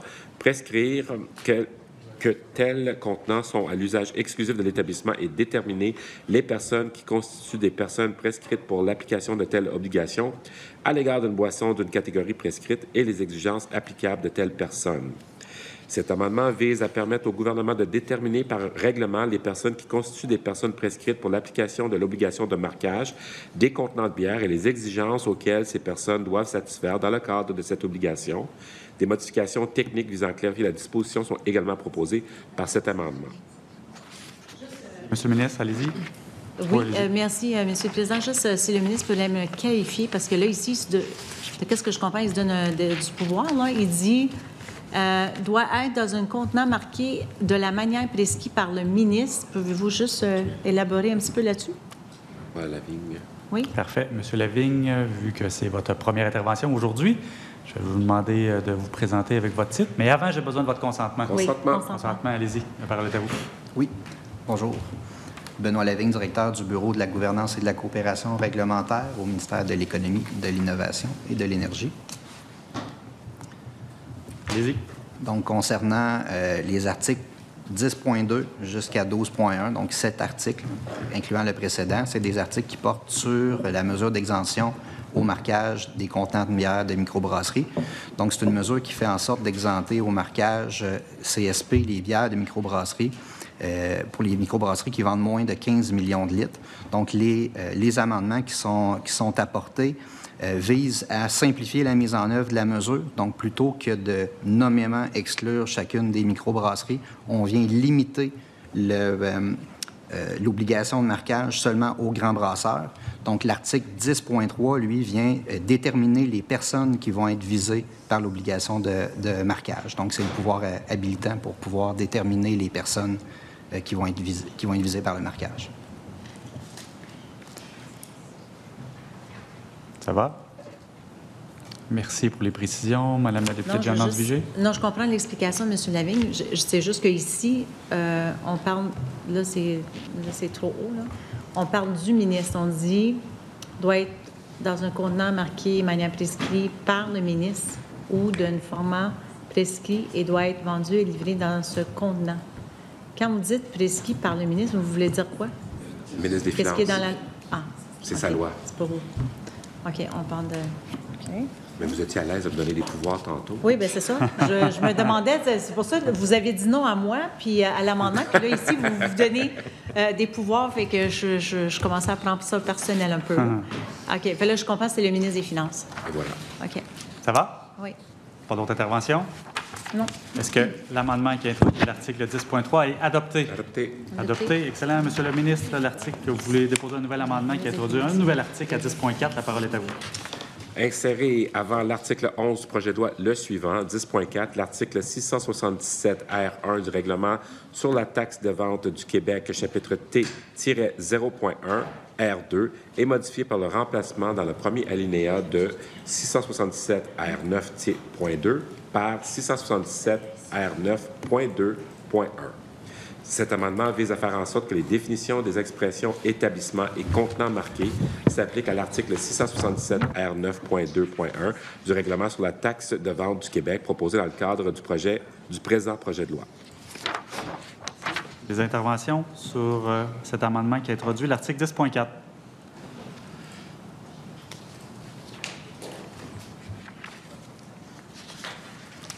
Madame la députée de Jeanne-Mance-Vigée, ça va? Non, ça va. Je crois que le ministre aurait un autre amendement par la suite. Oui, hein, je crois. effectivement. Ça va? Oui. Excellent. Est-ce que l'amendement qui introduit l'article 10.4 est adopté? Adopté. Adopté. Excellent. Monsieur le ministre, on enchaîne avec un nouvel amendement qui introduit l'article 10.5. La parole est à vous. Insérer après l'article 10.4 du projet de loi tel qu'amendé le suivant, 10.5. Ce règlement est modifié par l'insertion après l'article 677 R9 de ce qui suit. Personne prescrite. 677 R9.0.1 pour l'application du paragraphe 22 du premier alinéa de l'article 677 de la loi constitue une personne prescrite à un moment donné au cours d'une année civile, la personne titulaire d'un permis de brasseur de distributeur de bière délivré en vertu de la loi sur la Société des alcools du Québec, chapitre S-13, dont la moyenne annuelle du nombre de litres de bière vendus au Québec au cours des 3 dernières années civiles précédant le moment donné excède 15 millions. Constituent également des personnes prescrites à un moment donné au cours d'une année civile à l'égard d'une bière les personnes suivantes. La personne qui fabrique sous-entente cette bière à la demande d'une personne prescrite visée au premier alinéa qui doit, au moment donné, se conformer aux obligations prévues au premier alinéa de l'article 677 R9.1 et 677 R9.1.1. La personne qui est titulaire d'un permis de distributeur de bière délivré en vertu de la loi sur la Société des alcools du Québec et livre cette bière alors que celle-ci est, au cours de cette année civile, également livrée par une personne prescrite visée au premier alinéa qui agit à titre d'agent au sens de cette loi et qui doit, au moment donné, se conformer aux obligations prévues au premier alinéa des articles 677 R9.1 et 677 R9.1.1. La Société des alcools du Québec, lorsqu'elle vend cette bière au titulaire d'un permis autorisant la vente de boissons alcooliques pour consommation sur place, délivré en vertu de la loi sur le permis d'alcool, chapitre P-9.1, autre qu'un permis de réunion. Pour l'application du premier alinéa, les règles suivantes s'appliquent. La personne qui... 1. Si la personne est, au moment donné, associée à une autre personne au sens de l'article 5 de la loi, le nombre de litres de bière vendus par la personne au cours d'une année civile correspond au nombre total de litres de bière vendus au cours de cette année par elle et par l'autre personne. 2. Si la personne est, au moment donné, une société issue de la fusion de plusieurs sociétés, A. Le nombre de litres de bière vendus par la personne au cours d'une année civile qui précède la fusion correspond au nombre total de litres de bière vendus au cours de cette année par chaque société fusionnée. B. Le nombre de litres de bière vendus par la personne au cours de l'année civile où survient la fusion correspond au nombre total de litres de bière vendus au cours de cette année par la personne et par chaque société fusionnée. 3. Si la personne continue l'exploitation de l'entreprise d'une autre personne avant le moment donné, le nombre de litres de bière vendus par la personne au cours de l'année civile où elle continue l'exploitation de l'entreprise ou d'une année qui précède celle-ci correspond au nombre total de litres de bière vendus au cours de cette année par elle et par l'autre personne. 4. Si une personne autre qu'une personne visée à l'un des paragraphes 2 et 3 a débuté l'exploitation de son entreprise au cours d'une des 3 années civiles précédant le moment donné, la moyenne annuelle du nombre de litres de bière vendus par la personne doit être calculée en tenant compte des années civiles complètes d'exploitation de cette entreprise. Pour l'application du paragraphe 3 du 3e alinéa, une personne continue l'exploitation de l'entreprise d'une autre personne si, à la fois, 1, elle acquiert la totalité ou presque totalité des actifs de l'entreprise de l'autre personne. 2, il est raisonnable de croire qu'en raison de cette acquisition, elle a continué l'exploitation de l'entreprise de l'autre personne. Cet amendement vise à prévoir les personnes qui constituent des personnes prescrites pour l'application des règles en matière du marquage du contenant de bière. Il est proposé que les personnes suivantes constituent de telles personnes prescrites. Un grand brasseur, c'est-à-dire une personne titulaire d'un permis de brasseur ou de distributeur de bière dont la moyenne annuelle de nombre de litres de bière vendus au cours des 3 dernières années civiles excède 15 millions. Une personne qui fabrique sous-entendre une bière à la demande d'un grand brasseur devant se conformer à l'obligation de marquage. Une personne qui livre une bière alors que celle-ci est également livrée par un grand brasseur agissant à titre d'agent ou devant se conformer à l'obligation de marquage, la Société d'alcool du Québec lorsqu'elle vend une bière au titulaire d'un permis de restaurant ou de bar ou d'un permis accessoire. Des règles particulières sont également proposées en cas de société associée, de fusion et de poursuite de l'exploitation de l'entreprise d'une personne afin de déterminer si une personne constitue une personne prescrite. Ça va? Merci. Des interventions?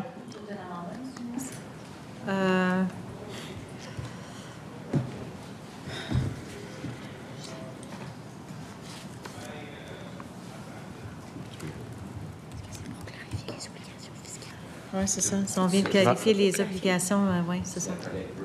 À M. Lavigne de donner un sommaire. Oui, juste une petite explication, parce que je pense que c'est au niveau de la fiscalité, mais je veux juste être sûr que... Ça me va. Maître Lavigne, la parole est à vous. Oui. Dans le contexte de l'exemption des microbrasseries, là, on vient énumérer, c'est un article qui vient énumérer les personnes qui vont devoir continuer de marquer leur bière. Donc, c'est l'application du pouvoir de l'article 10.3 qu'on a vu tantôt. Donc, on vient énumérer les différentes personnes qui devront continuer de marquer leur bière. C'est ça. C'est ça. Tu peux parler de pourquoi ces gens-là doivent continuer. You can do that right now if you... Madame la députée Jeanne-Mance Vigée.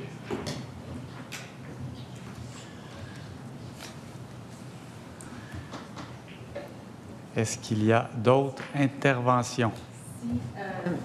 Allez-y, je ne sais pas si c'est le moment pour faire cette conversation-là. Je comprends qu'ici, c'est pour que ces gens-là continuent à faire leur timbrage. Ça, j'en comprends. Si dans la sous-traitance, la personne qui va sous-traiter, lui, a les mêmes obligations? Oui? On vient le clarifier ici dans ce qu'on a énuméré, que même les personnes agissant en tiers pour ces personnes-là, eux auront la même obligation. Mais ils n'ont pas... parce que là, on parle de 15 millions de litres. Fait que le sous-traitant, s'il n'y a pas cette... ça n'a pas d'importance? Ça n'a pas d'importance, il le fait au nom d'un autre. Qui a le 15 millions de litres, c'est ça? Dans le fond, son total est ajouté à celui du grand brasseur. OK. Donc, quand le grand brasseur fait une demande de sous-traitance, mais il hérite du volume de l'autre. Du grand brasseur. Puis les avantages, il y a à ce moment-là, les avantages fiscaux, y a-t-il des avantages fiscaux pour les désavantager fiscalement, non? Il n'y a pas de changement dans la loi en termes de fiscalité. Donc, une entreprise opérante qui transige avec un grand brasseur va continuer d'avoir la même fiscalité. Ça va? D'autres interventions? Bien, un instant, Monsieur le Président, parce que ça, c'est important. C'est quand même le noyau de le projet de loi. Là, c'est tout le fait du timbrage, de la traçabilité, etc. Là. Puis l'idée de la traçabilité à l'époque, c'était, oui, de suivre le produit, mais il y avait toute la fiscalité qui venait avec. Fait, je veux juste m'assurer, là, parce que là, on va très rapidement.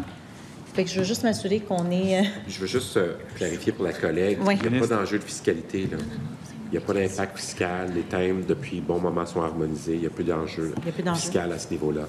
OK. Donc, l'impact ici, comme disait M. Lavigne tantôt, c'est qu'on avait le choix de nommer chaque microbrasserie qui avait plus l'obligation de marquer. Ici, on vient juste dire les grands brasseurs sont exclus, puis on vient définir à quel moment une personne est grand brasseur en termes de litres. On est strictement dans le volume et dans la définition de grand brasseur. Les petits n'ont plus le marquage. Ils n'ont plus le marquage, mais c'est sous. Ça va. Merci, Monsieur le ministre. D'autres interventions? Oui, juste une autre question, puis ça va, je pense, qualifier. Si on va être obligé de marquer ces contenants. Je pense que je comprends la si question. Si le petit, Donc, fait... Fait que moi, Alors, si je suis un petit, oui. puis j'ai réussi, c'est pas quelque chose qui se fait actuellement en Non, passant. mais ça pourrait se faire. Mais pour répondre à la question, si un grand brasseur donnait une commande à un petit brasseur de faire produire de la bière en son nom, oui, le petit est une entreprise distincte, régie par sa fiscalité. Oui. Par contre, pour l'obligation de marquage, dans ce cas-ci, le petit serait obligé de marquer parce qu'il serait, à toute fin pratique, associé. Un grand brasseur. Mais il y a... Puis dans la loi, ça, c'est clair? Oui, c'est ce que Ils je viens de lire. doivent... C'est ce que je viens de lire, oui. Fait qu'on vient de protéger tout le monde. Oui? Oui. Bon, pas d'autres interventions. Excellent. Donc, on va procéder à la mise aux voix de l'amendement qui introduit l'article 10.5. Est-ce que l'amendement est adopté? Oui. Est-ce que l'amendement est adopté? Adopté. Bon, excellent. Merci. Donc, on s'en va à l'article 11, Monsieur le ministre, et j'ai compris que vous aviez un amendement. Donc, commencez par lire l'article et vos commentaires et l'amendement ensuite. On va y arriver, Monsieur le Président. J'apprécie votre patience. Vous êtes indulgent. Là, je commence à comprendre pourquoi on vous a donné ce job-là. Vous êtes super bon, Monsieur le Président. Merci, Monsieur le ministre. L'article 677 R 9.1 du règlement sur la taxe de vente du Québec, chapitre T-0.1 R.2, est modifié par le remplacement du deuxième alinéa par le suivant. Le premier alinéa, je demanderais à Ronnie d'être un peu plus tranquille, s'il vous plaît. Merci. Je t'aime beaucoup, là, mais c'est pas le fort. Le premier alinéa ne s'applique pas, 1, à la bière qui est fabriquée dans l'établissement pour l'utilisation ou consommation de cet établissement. 2, à la bière autre que celle visée au paragraphe 1 qui est vendue ou livrée à un établissement par un titulaire de permis de brasseur délivré en vertu de la loi sur la Société des alcools du Québec, chapitre S-13, dont le nombre total de litres de bière vendus au cours de l'année civile précédente n'excède pas 15 millions. La modification à l'article 677 R 9.1 du règlement sur la taxe de vente du Québec introduit une nouvelle exemption à l'obligation de marquage des contenants de bière destinés à être utilisés ou consommés dans un établissement. Cette exemption s'applique seulement aux titulaires d'un permis de brasseur dont le volume de vente ne dépasse pas 15 millions de litres par année à l'égard des bières qu'ils vendent ou livrent aux établissements. Puis là, je serais prête à introduire mon amendement. Remplacer l'article 11 du projet de loi par le suivant. L'article 677 R 9.1 de ce règlement est remplacé par le suivant. 677 R 9.1. Une bière qui est vendue ou livrée par une personne prescrite visée à l'article 677 R 9.0.1 et qui est destinée à être utilisée ou consommée dans un établissement doit être dans un contenant marqué et doit être vendue et livrée au consommateur dans un tel contenant. Le premier alinéa ne s'applique pas. 1. À une bière qui est fabriquée dans un établissement pour l'utilisation ou consommation de cet établissement. 2. À une bière qui est fabriquée sous entente par une personne prescrite visée au premier alinéa de l'article 677 R 9.0.1 à la demande du titulaire d'un permis de brasseur délivré en vertu de la loi sur la Société des alcools du Québec, chapitre S-13, qui n'est pas une telle personne prescrite. 3. À une bière qui est vendue ou livrée à une personne prescrite visée au premier alinéa de l'article 677 R 9.0.1 au cours de la période n'excédant pas un an, qui débute le jour où cette personne devient une telle personne prescrite et qui détermine le jour précédent celui où celle commence à vendre ou à livrer des bières dans des contenants marqués. Cet amendement vise à exempter un microbrasseur de l'obligation de marquage. Il est donc proposé qu'une bière qui est destinée à être utilisée ou consommée dans un établissement soit visée par l'obligation de marquage seulement lorsqu'elle est vendue ou livrée à une personne prescrite. Une extension de cette obligation est également proposée à l'égard d'une bière fabriquée par un grand brasseur sous entente avec microbrasseur. De plus, il est proposé d'accorder un délai maximal d'1 an à un grand brasseur pour se conformer à l'obligation de marquage. Ça va. Merci, Monsieur le ministre. Je ne sais pas si vous avez faim, mais ça sent bon. Je ne sais pas, ça sent... J'ai remarqué la même chose. OK. Madame la députée de Jeanne-Mance-Juzet, avez-vous des commentaires sur l'amendement? Oui.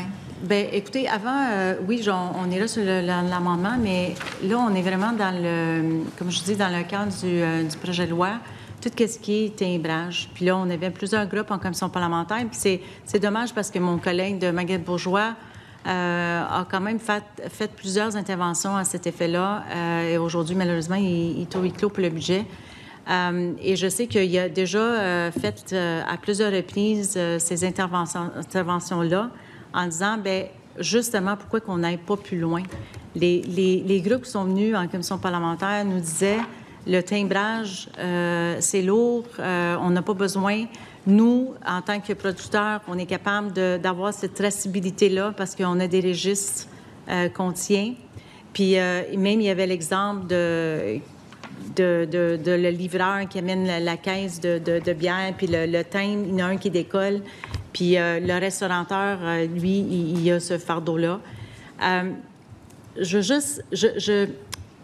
Là, on exempte pour une partie, mais pas pour les CID, les restaurateurs, etc. Je me demande pourquoi qu'on ne va pas, tant qu'à aller, pourquoi qu'on ne va pas all the way, pourquoi qu'on n'enlève pas le timbrage. Si... parce que là, c'est vraiment, là, on est là-dessus. Puis tout le monde qui est venu nous voir nous ont dit, nous, le registre, on le tient. On est capable, nous, de dire, c'est mon produit, c'est parti de telle place, c'est allé à telle place.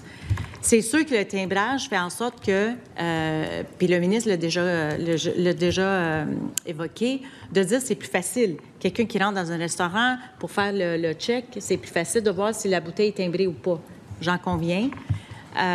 Mais là, ici, on est en train de l'exempter pour certains producteurs. Moi, je me dis, pourquoi qu'on ne l'ouvre pas puis l'exempter tout court?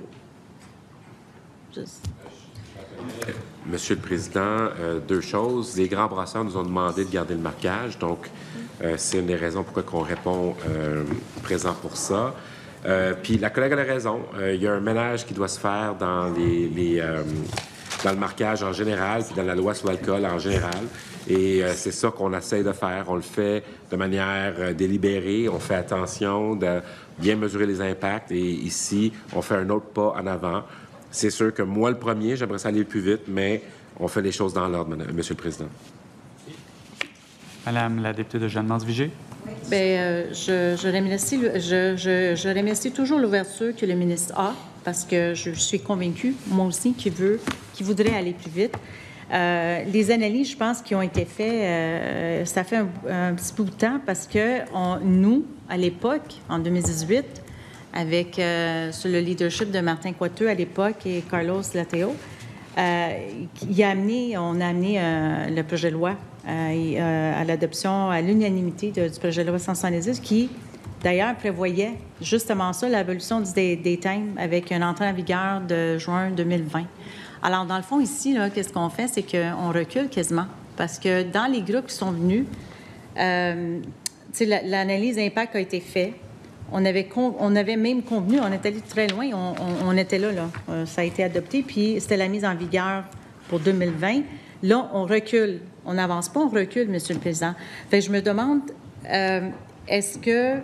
Puis, sans parler des groupes, là, je veux dire, il y a plusieurs groupes qu'on exclut ici, là, qui ont demandé en commission parlementaire d'aller où ce qu'on était en 2020, à tout moins, mais on décide de l'accorder à certains et pas à d'autres.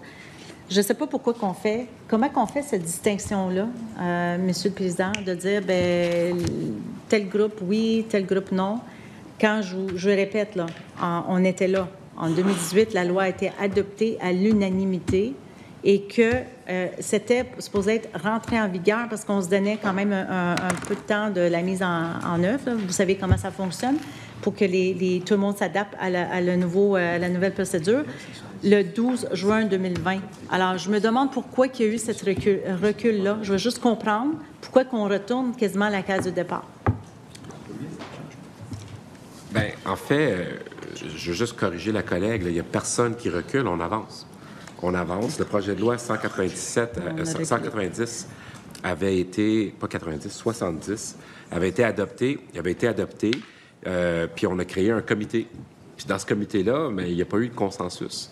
Alors, on revient à la charge. C'est notre intention de régler ce problème-là, puis on y va doucement, on y va rondement, on y va responsablement, et on va continuer à faire du progrès pour le secteur de l'alcool, Monsieur le Président. Bien là, Monsieur le Président, je suis un peu en désaccord avec le ministre parce que, je répète, le projet de loi a été adopté à l'unanimité. Tous les parlementaires étaient d'accord qu'il fallait aller là. Il fallait enlever le time. Alors, je comprends qu'il y a un comité, puis le comité ne s'est pas entendu, mais je pense que quand tu es au gouvernement aussi, tu dois avancer. Alors, nous, on était rendus là. On était rendus là en 2018, Monsieur le Président. Et là, aujourd'hui, le ministre dit que c'est une avancée. Bien, permettez-moi de dire que pour moi, ce n'est pas une avancée. Je ne dirais pas même... c'est pas un recul. Bien, c'est un recul, dans le fond. On ne va pas dans le sens où ce que tous les groupes nous ont dit.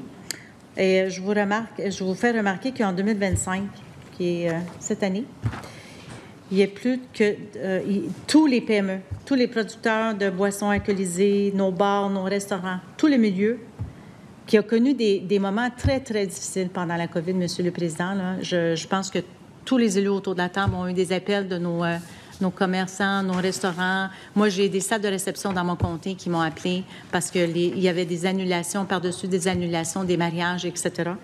Alors, là, une fois, ils ont passé à travers cette tempête-là. On est content qu'ils sont encore là, qu'ils desservent nos communautés. Mais eux, c'est ces gens-là, Monsieur le Président, aujourd'hui, qui nous demandent soyez plus audacieux, allez où ce que vous étiez supposé d'y aller il y a quand même 5 ans. Alors, je ne sais pas si le ministre, quand je dis ça, pour lui, c'est une avancée, mais moi, je m'excuse, Monsieur le Président, je trouve qu'on recule. C'est des obstacles. C'est pas je trouve que comme législateur, on a un bon moment ici. On a un moment où on peut vraiment allégir cette réglementation-là pour tous non seulement les producteurs, mais les restaurateurs, puis tous les gens qui sont annexes à ces producteurs-là. Puis on ne saisit pas, cette opportunité-là. Alors, j'ai la misère à comprendre, Monsieur le Président. Je sais que des fois, je me répète parce que peut-être je suis impatient, peut-être un petit peu plus impatient que le ministre, mais je sais qu'il est pas mal impatient lui aussi. Et je me demande pourquoi on va juste aussi loin de dire l'abolition du thème. Oui, oui, je vais. Oui. Abolir le thème tout court. Alors, moi, je vais poser une question très simple. Peut-on savoir pourquoi, précisément, quel obstacle qui empêche encore aujourd'hui l'abolition du thème, malgré la mise en place de l'harmonisation des taxes et les MEV? J'invite la collègue à être patiente. C'est un chantier complexe. Puis on va continuer à travailler. Merci. Madame la députée, d'autres interventions? Oui, mais c'est parce que le travail tout a été fait. C'est ça que je ne comprends pas le ministre. Tu sais, ils me disent, bien, écoutez, il y a des analyses d'impact qui doivent se faire. Mais ça a été fait, ça. Ça a été fait pour qu'on arrive à la conclusion, Monsieur le Président, en 2018, qu'il fallait enlever les thèmes.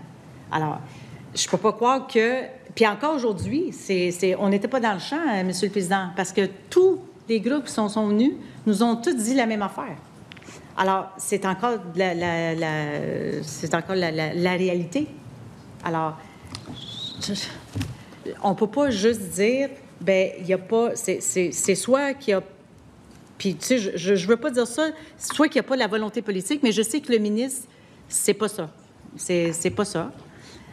Alors, moi, j'ai la misère à comprendre pourquoi qu'en 2018, on était rendu plus loin qu'on est rendu aujourd'hui en 2025. J'ai la misère à concevoir ça. Je veux juste bien comprendre pourquoi on a cette recul-là. Parce que pour moi, c'est un recul, M. le Président.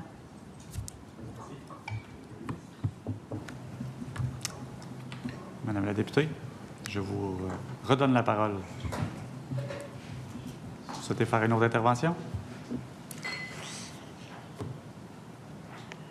Écoute, Monsieur le Président, je me répéterai pas pour la troisième fois.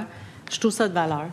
Sincèrement, je trouve ça de valeur. Je trouve que c'est une belle opportunité où on pourrait faire des grandes avancées, puis on ne le saisit pas.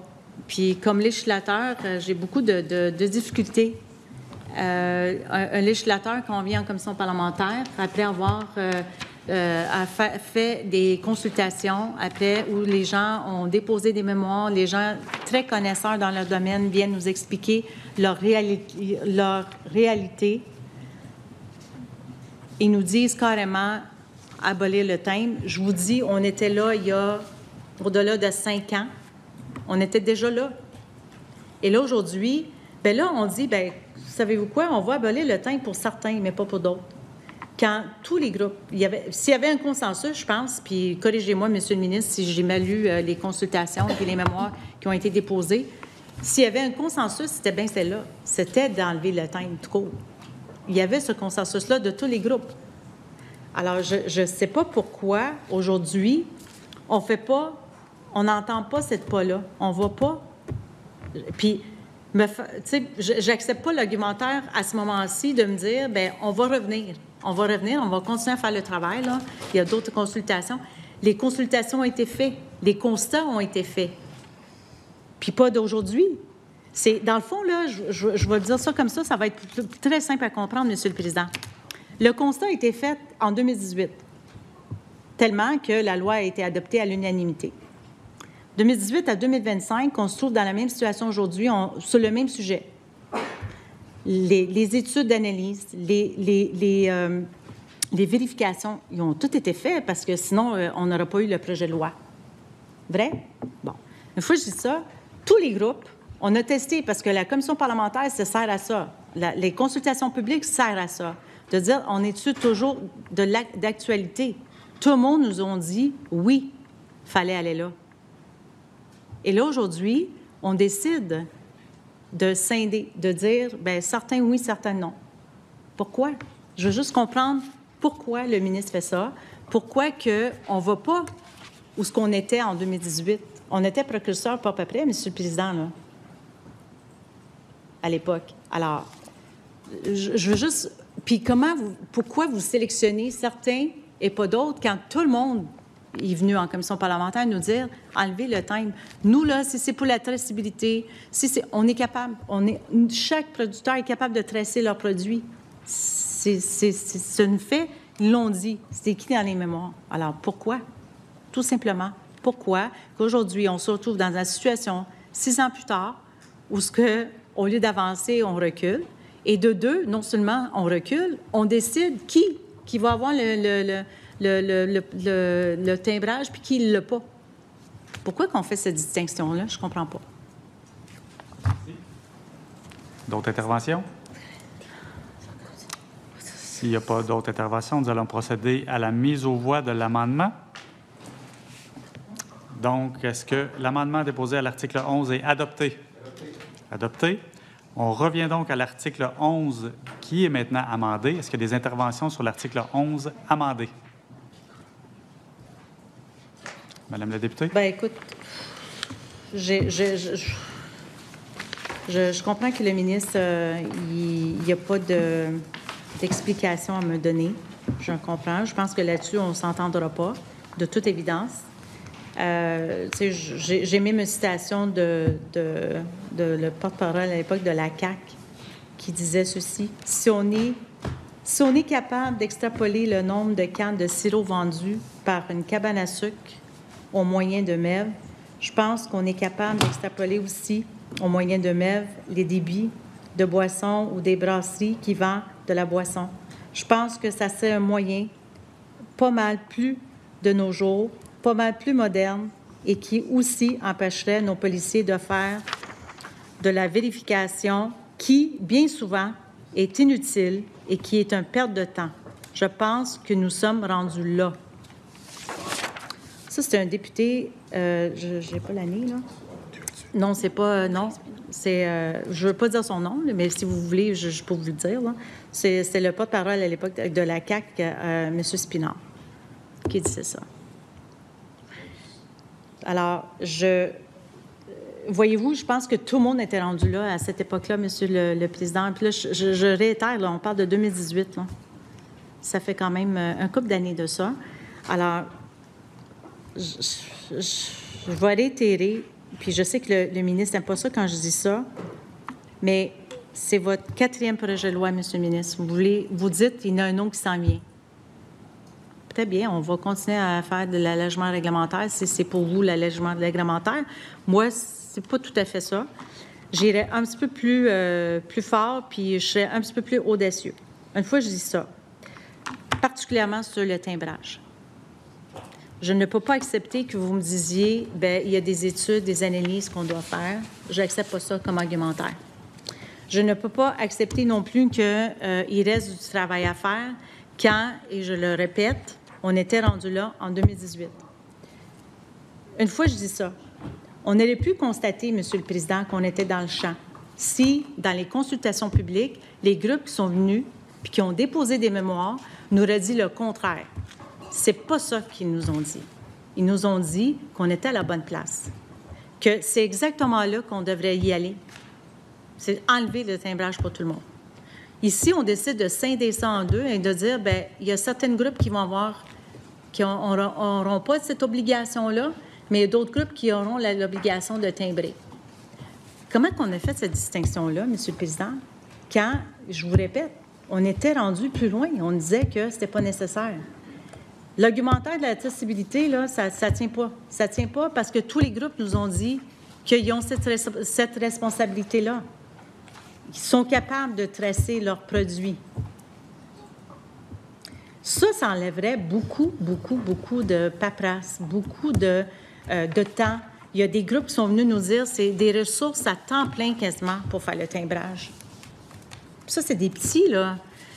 C'est du temps, c'est des ressources. Tout ça, on peut enlever ça. L'objectif de l'allègement réglementaire, c'est d'enlever la paperasse, n'est-ce pas, Monsieur le Président?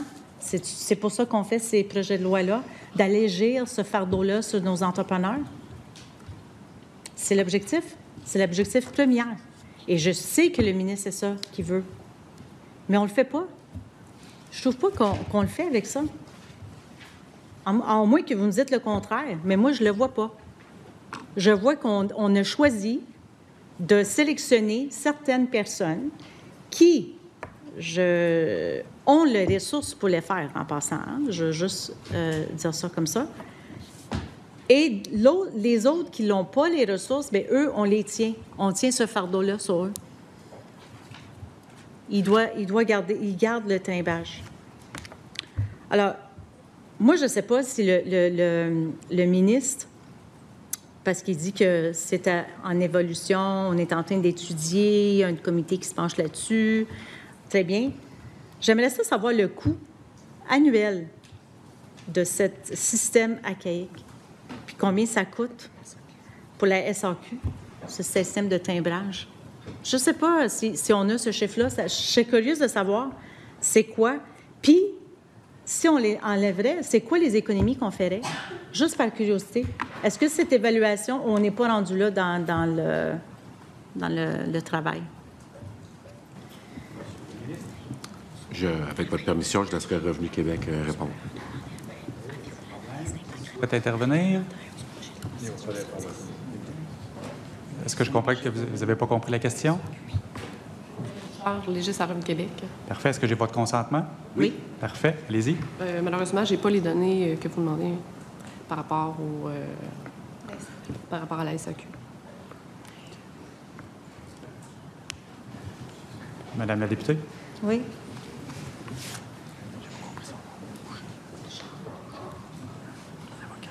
Fait que j'imagine que même si je vous poserais une autre question par rapport à la façon du timbrage, si on peut automatiser tout ça pour la SAQ, vous n'êtes pas capable de me répondre, vous n'êtes pas en mesure de me répondre pour la SAQ, c'est ça? Je suis pas en mesure de répondre pour la SAQ. Fait qu'on n'a pas de comparatif dans ce moment-là.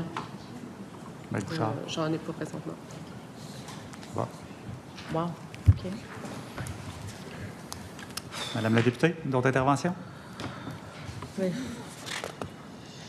Je vous dis, Monsieur le Président, va falloir que j'aille comment je peux dire ça? Un argumentaire un petit peu plus étoffé pour que le ministre doit m'expliquer pourquoi que on a sélectionné certains versus d'autres, qu'on donne, on enlève le timbrage pour certains et pas d'autres. Quand, pour les gens qu'on enlève le timbre, c'est des gens qui ont les ressources pour le faire, qui auraient les moyens, je vais dire ça comme ça, pour le faire, contrairement à les plus petits qui, eux, sont venus nous dire qu'ils n'ont pas ces ressources-là, qu'il y a des gens qui ils doivent enlever sur le champ pour faire le timbrage, pour faire... Quand il y a un registre qui existe déjà, qui fait exactement, Monsieur le Président, là, si c'est pour l'objectif de traçabilité, qui fait exactement ça.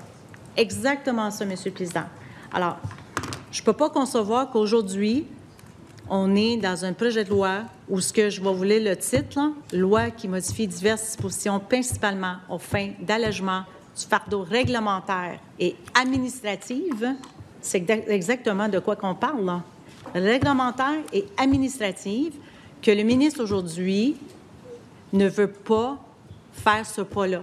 Ça, là, j'ai peut-être accepté son argument pour certaines choses, mais celui-là, j'ai bien la misère à concevoir pourquoi qu'aujourd'hui, ce pas-là, on ne le fait pas. D'autant plus, je vous le dis, là, je sais que je me répète, mais c'est important pour ceux qui nous écoutent, là. On était là en 2018. On était là. La loi a été adoptée à l'unanimité. Tous les parlementaires étaient d'accord, tous partis confondus. Alors, au lieu d'aller jusque-là, aujourd'hui, bien, on fait moitié chemin. Je comprends pas. Alors, je ne sais pas si c'est pour le parti qui dit que c'est un parti de l'économie. Bien, l'économie, c'est de donner tous les outils qu'on a pour que les gens soient productifs, le plus productifs possible. Alors, pourquoi, Monsieur le ministre, vous ne voulez pas aller là? Je ne comprends pas. Dites-moi-les. Dites-moi-les, peut-être vous avez une bonne excuse ou un bon argumentaire, puis je vais encaisser. Mais jusqu'à date, vous n'avez pas fait cette démonstration-là. Là-dessus, monsieur, on va adjourner. D'autres interventions? Madame la députée, vous souhaitez poursuivre? Bien, écoutez, Monsieur le Président, moi, je pense qu'on a une belle occasion ici, le ministre, pour très bien concilier son discours de vouloir moderniser, de vouloir enlever certaines fardeaux, de moderniser le système de... Je pense qu'on a une belle occasion ici, puis je répète, je ne comprends pas pourquoi on ne veut pas le saisir. Sincèrement, là, c'est un peu aberrant, là. C'est sûr que, écoute, j'avais des questions par rapport à les coûts. Là, je comprends que Revenu Québec ne sont pas en mesure de me donner quand ça implique la SAQ, parce que je voulais faire des comparatifs, mais malheureusement, on ne peut pas. Je comprends ça, très bien. Mais demeure pour moi, Monsieur le Président, que c'est une belle démonstration. Ça, là, c'est une belle démonstration que qu'est-ce qu'on fait ici, on peut aller plus loin, puis on y va pas. On met les freins. Puis sincèrement, Monsieur le Président, j'ai la misère à comprendre pourquoi qu'on ne veut pas franchir cette pas-là. Il faudrait que quelqu'un me le dise à un moment donné, parce que sinon, on va rester sur ça jusqu'à temps qu'on ait une réponse. Parce que, je répète, tous ceux qui sont venus nous voir en commission parlementaire nous ont dit, bien, allez-y, qu'est-ce que vous attendez? Go! On est rendu là, Monsieur le Président. Alors, je ne peux pas adopter cet article-là aujourd'hui, Monsieur le Président. Alors, Merci. Donc, compte tenu de l'heure, je vous remercie pour votre belle collaboration ce matin. Alors, la commission ajourne ses travaux sine die. Merci tout le monde. Bon dîner.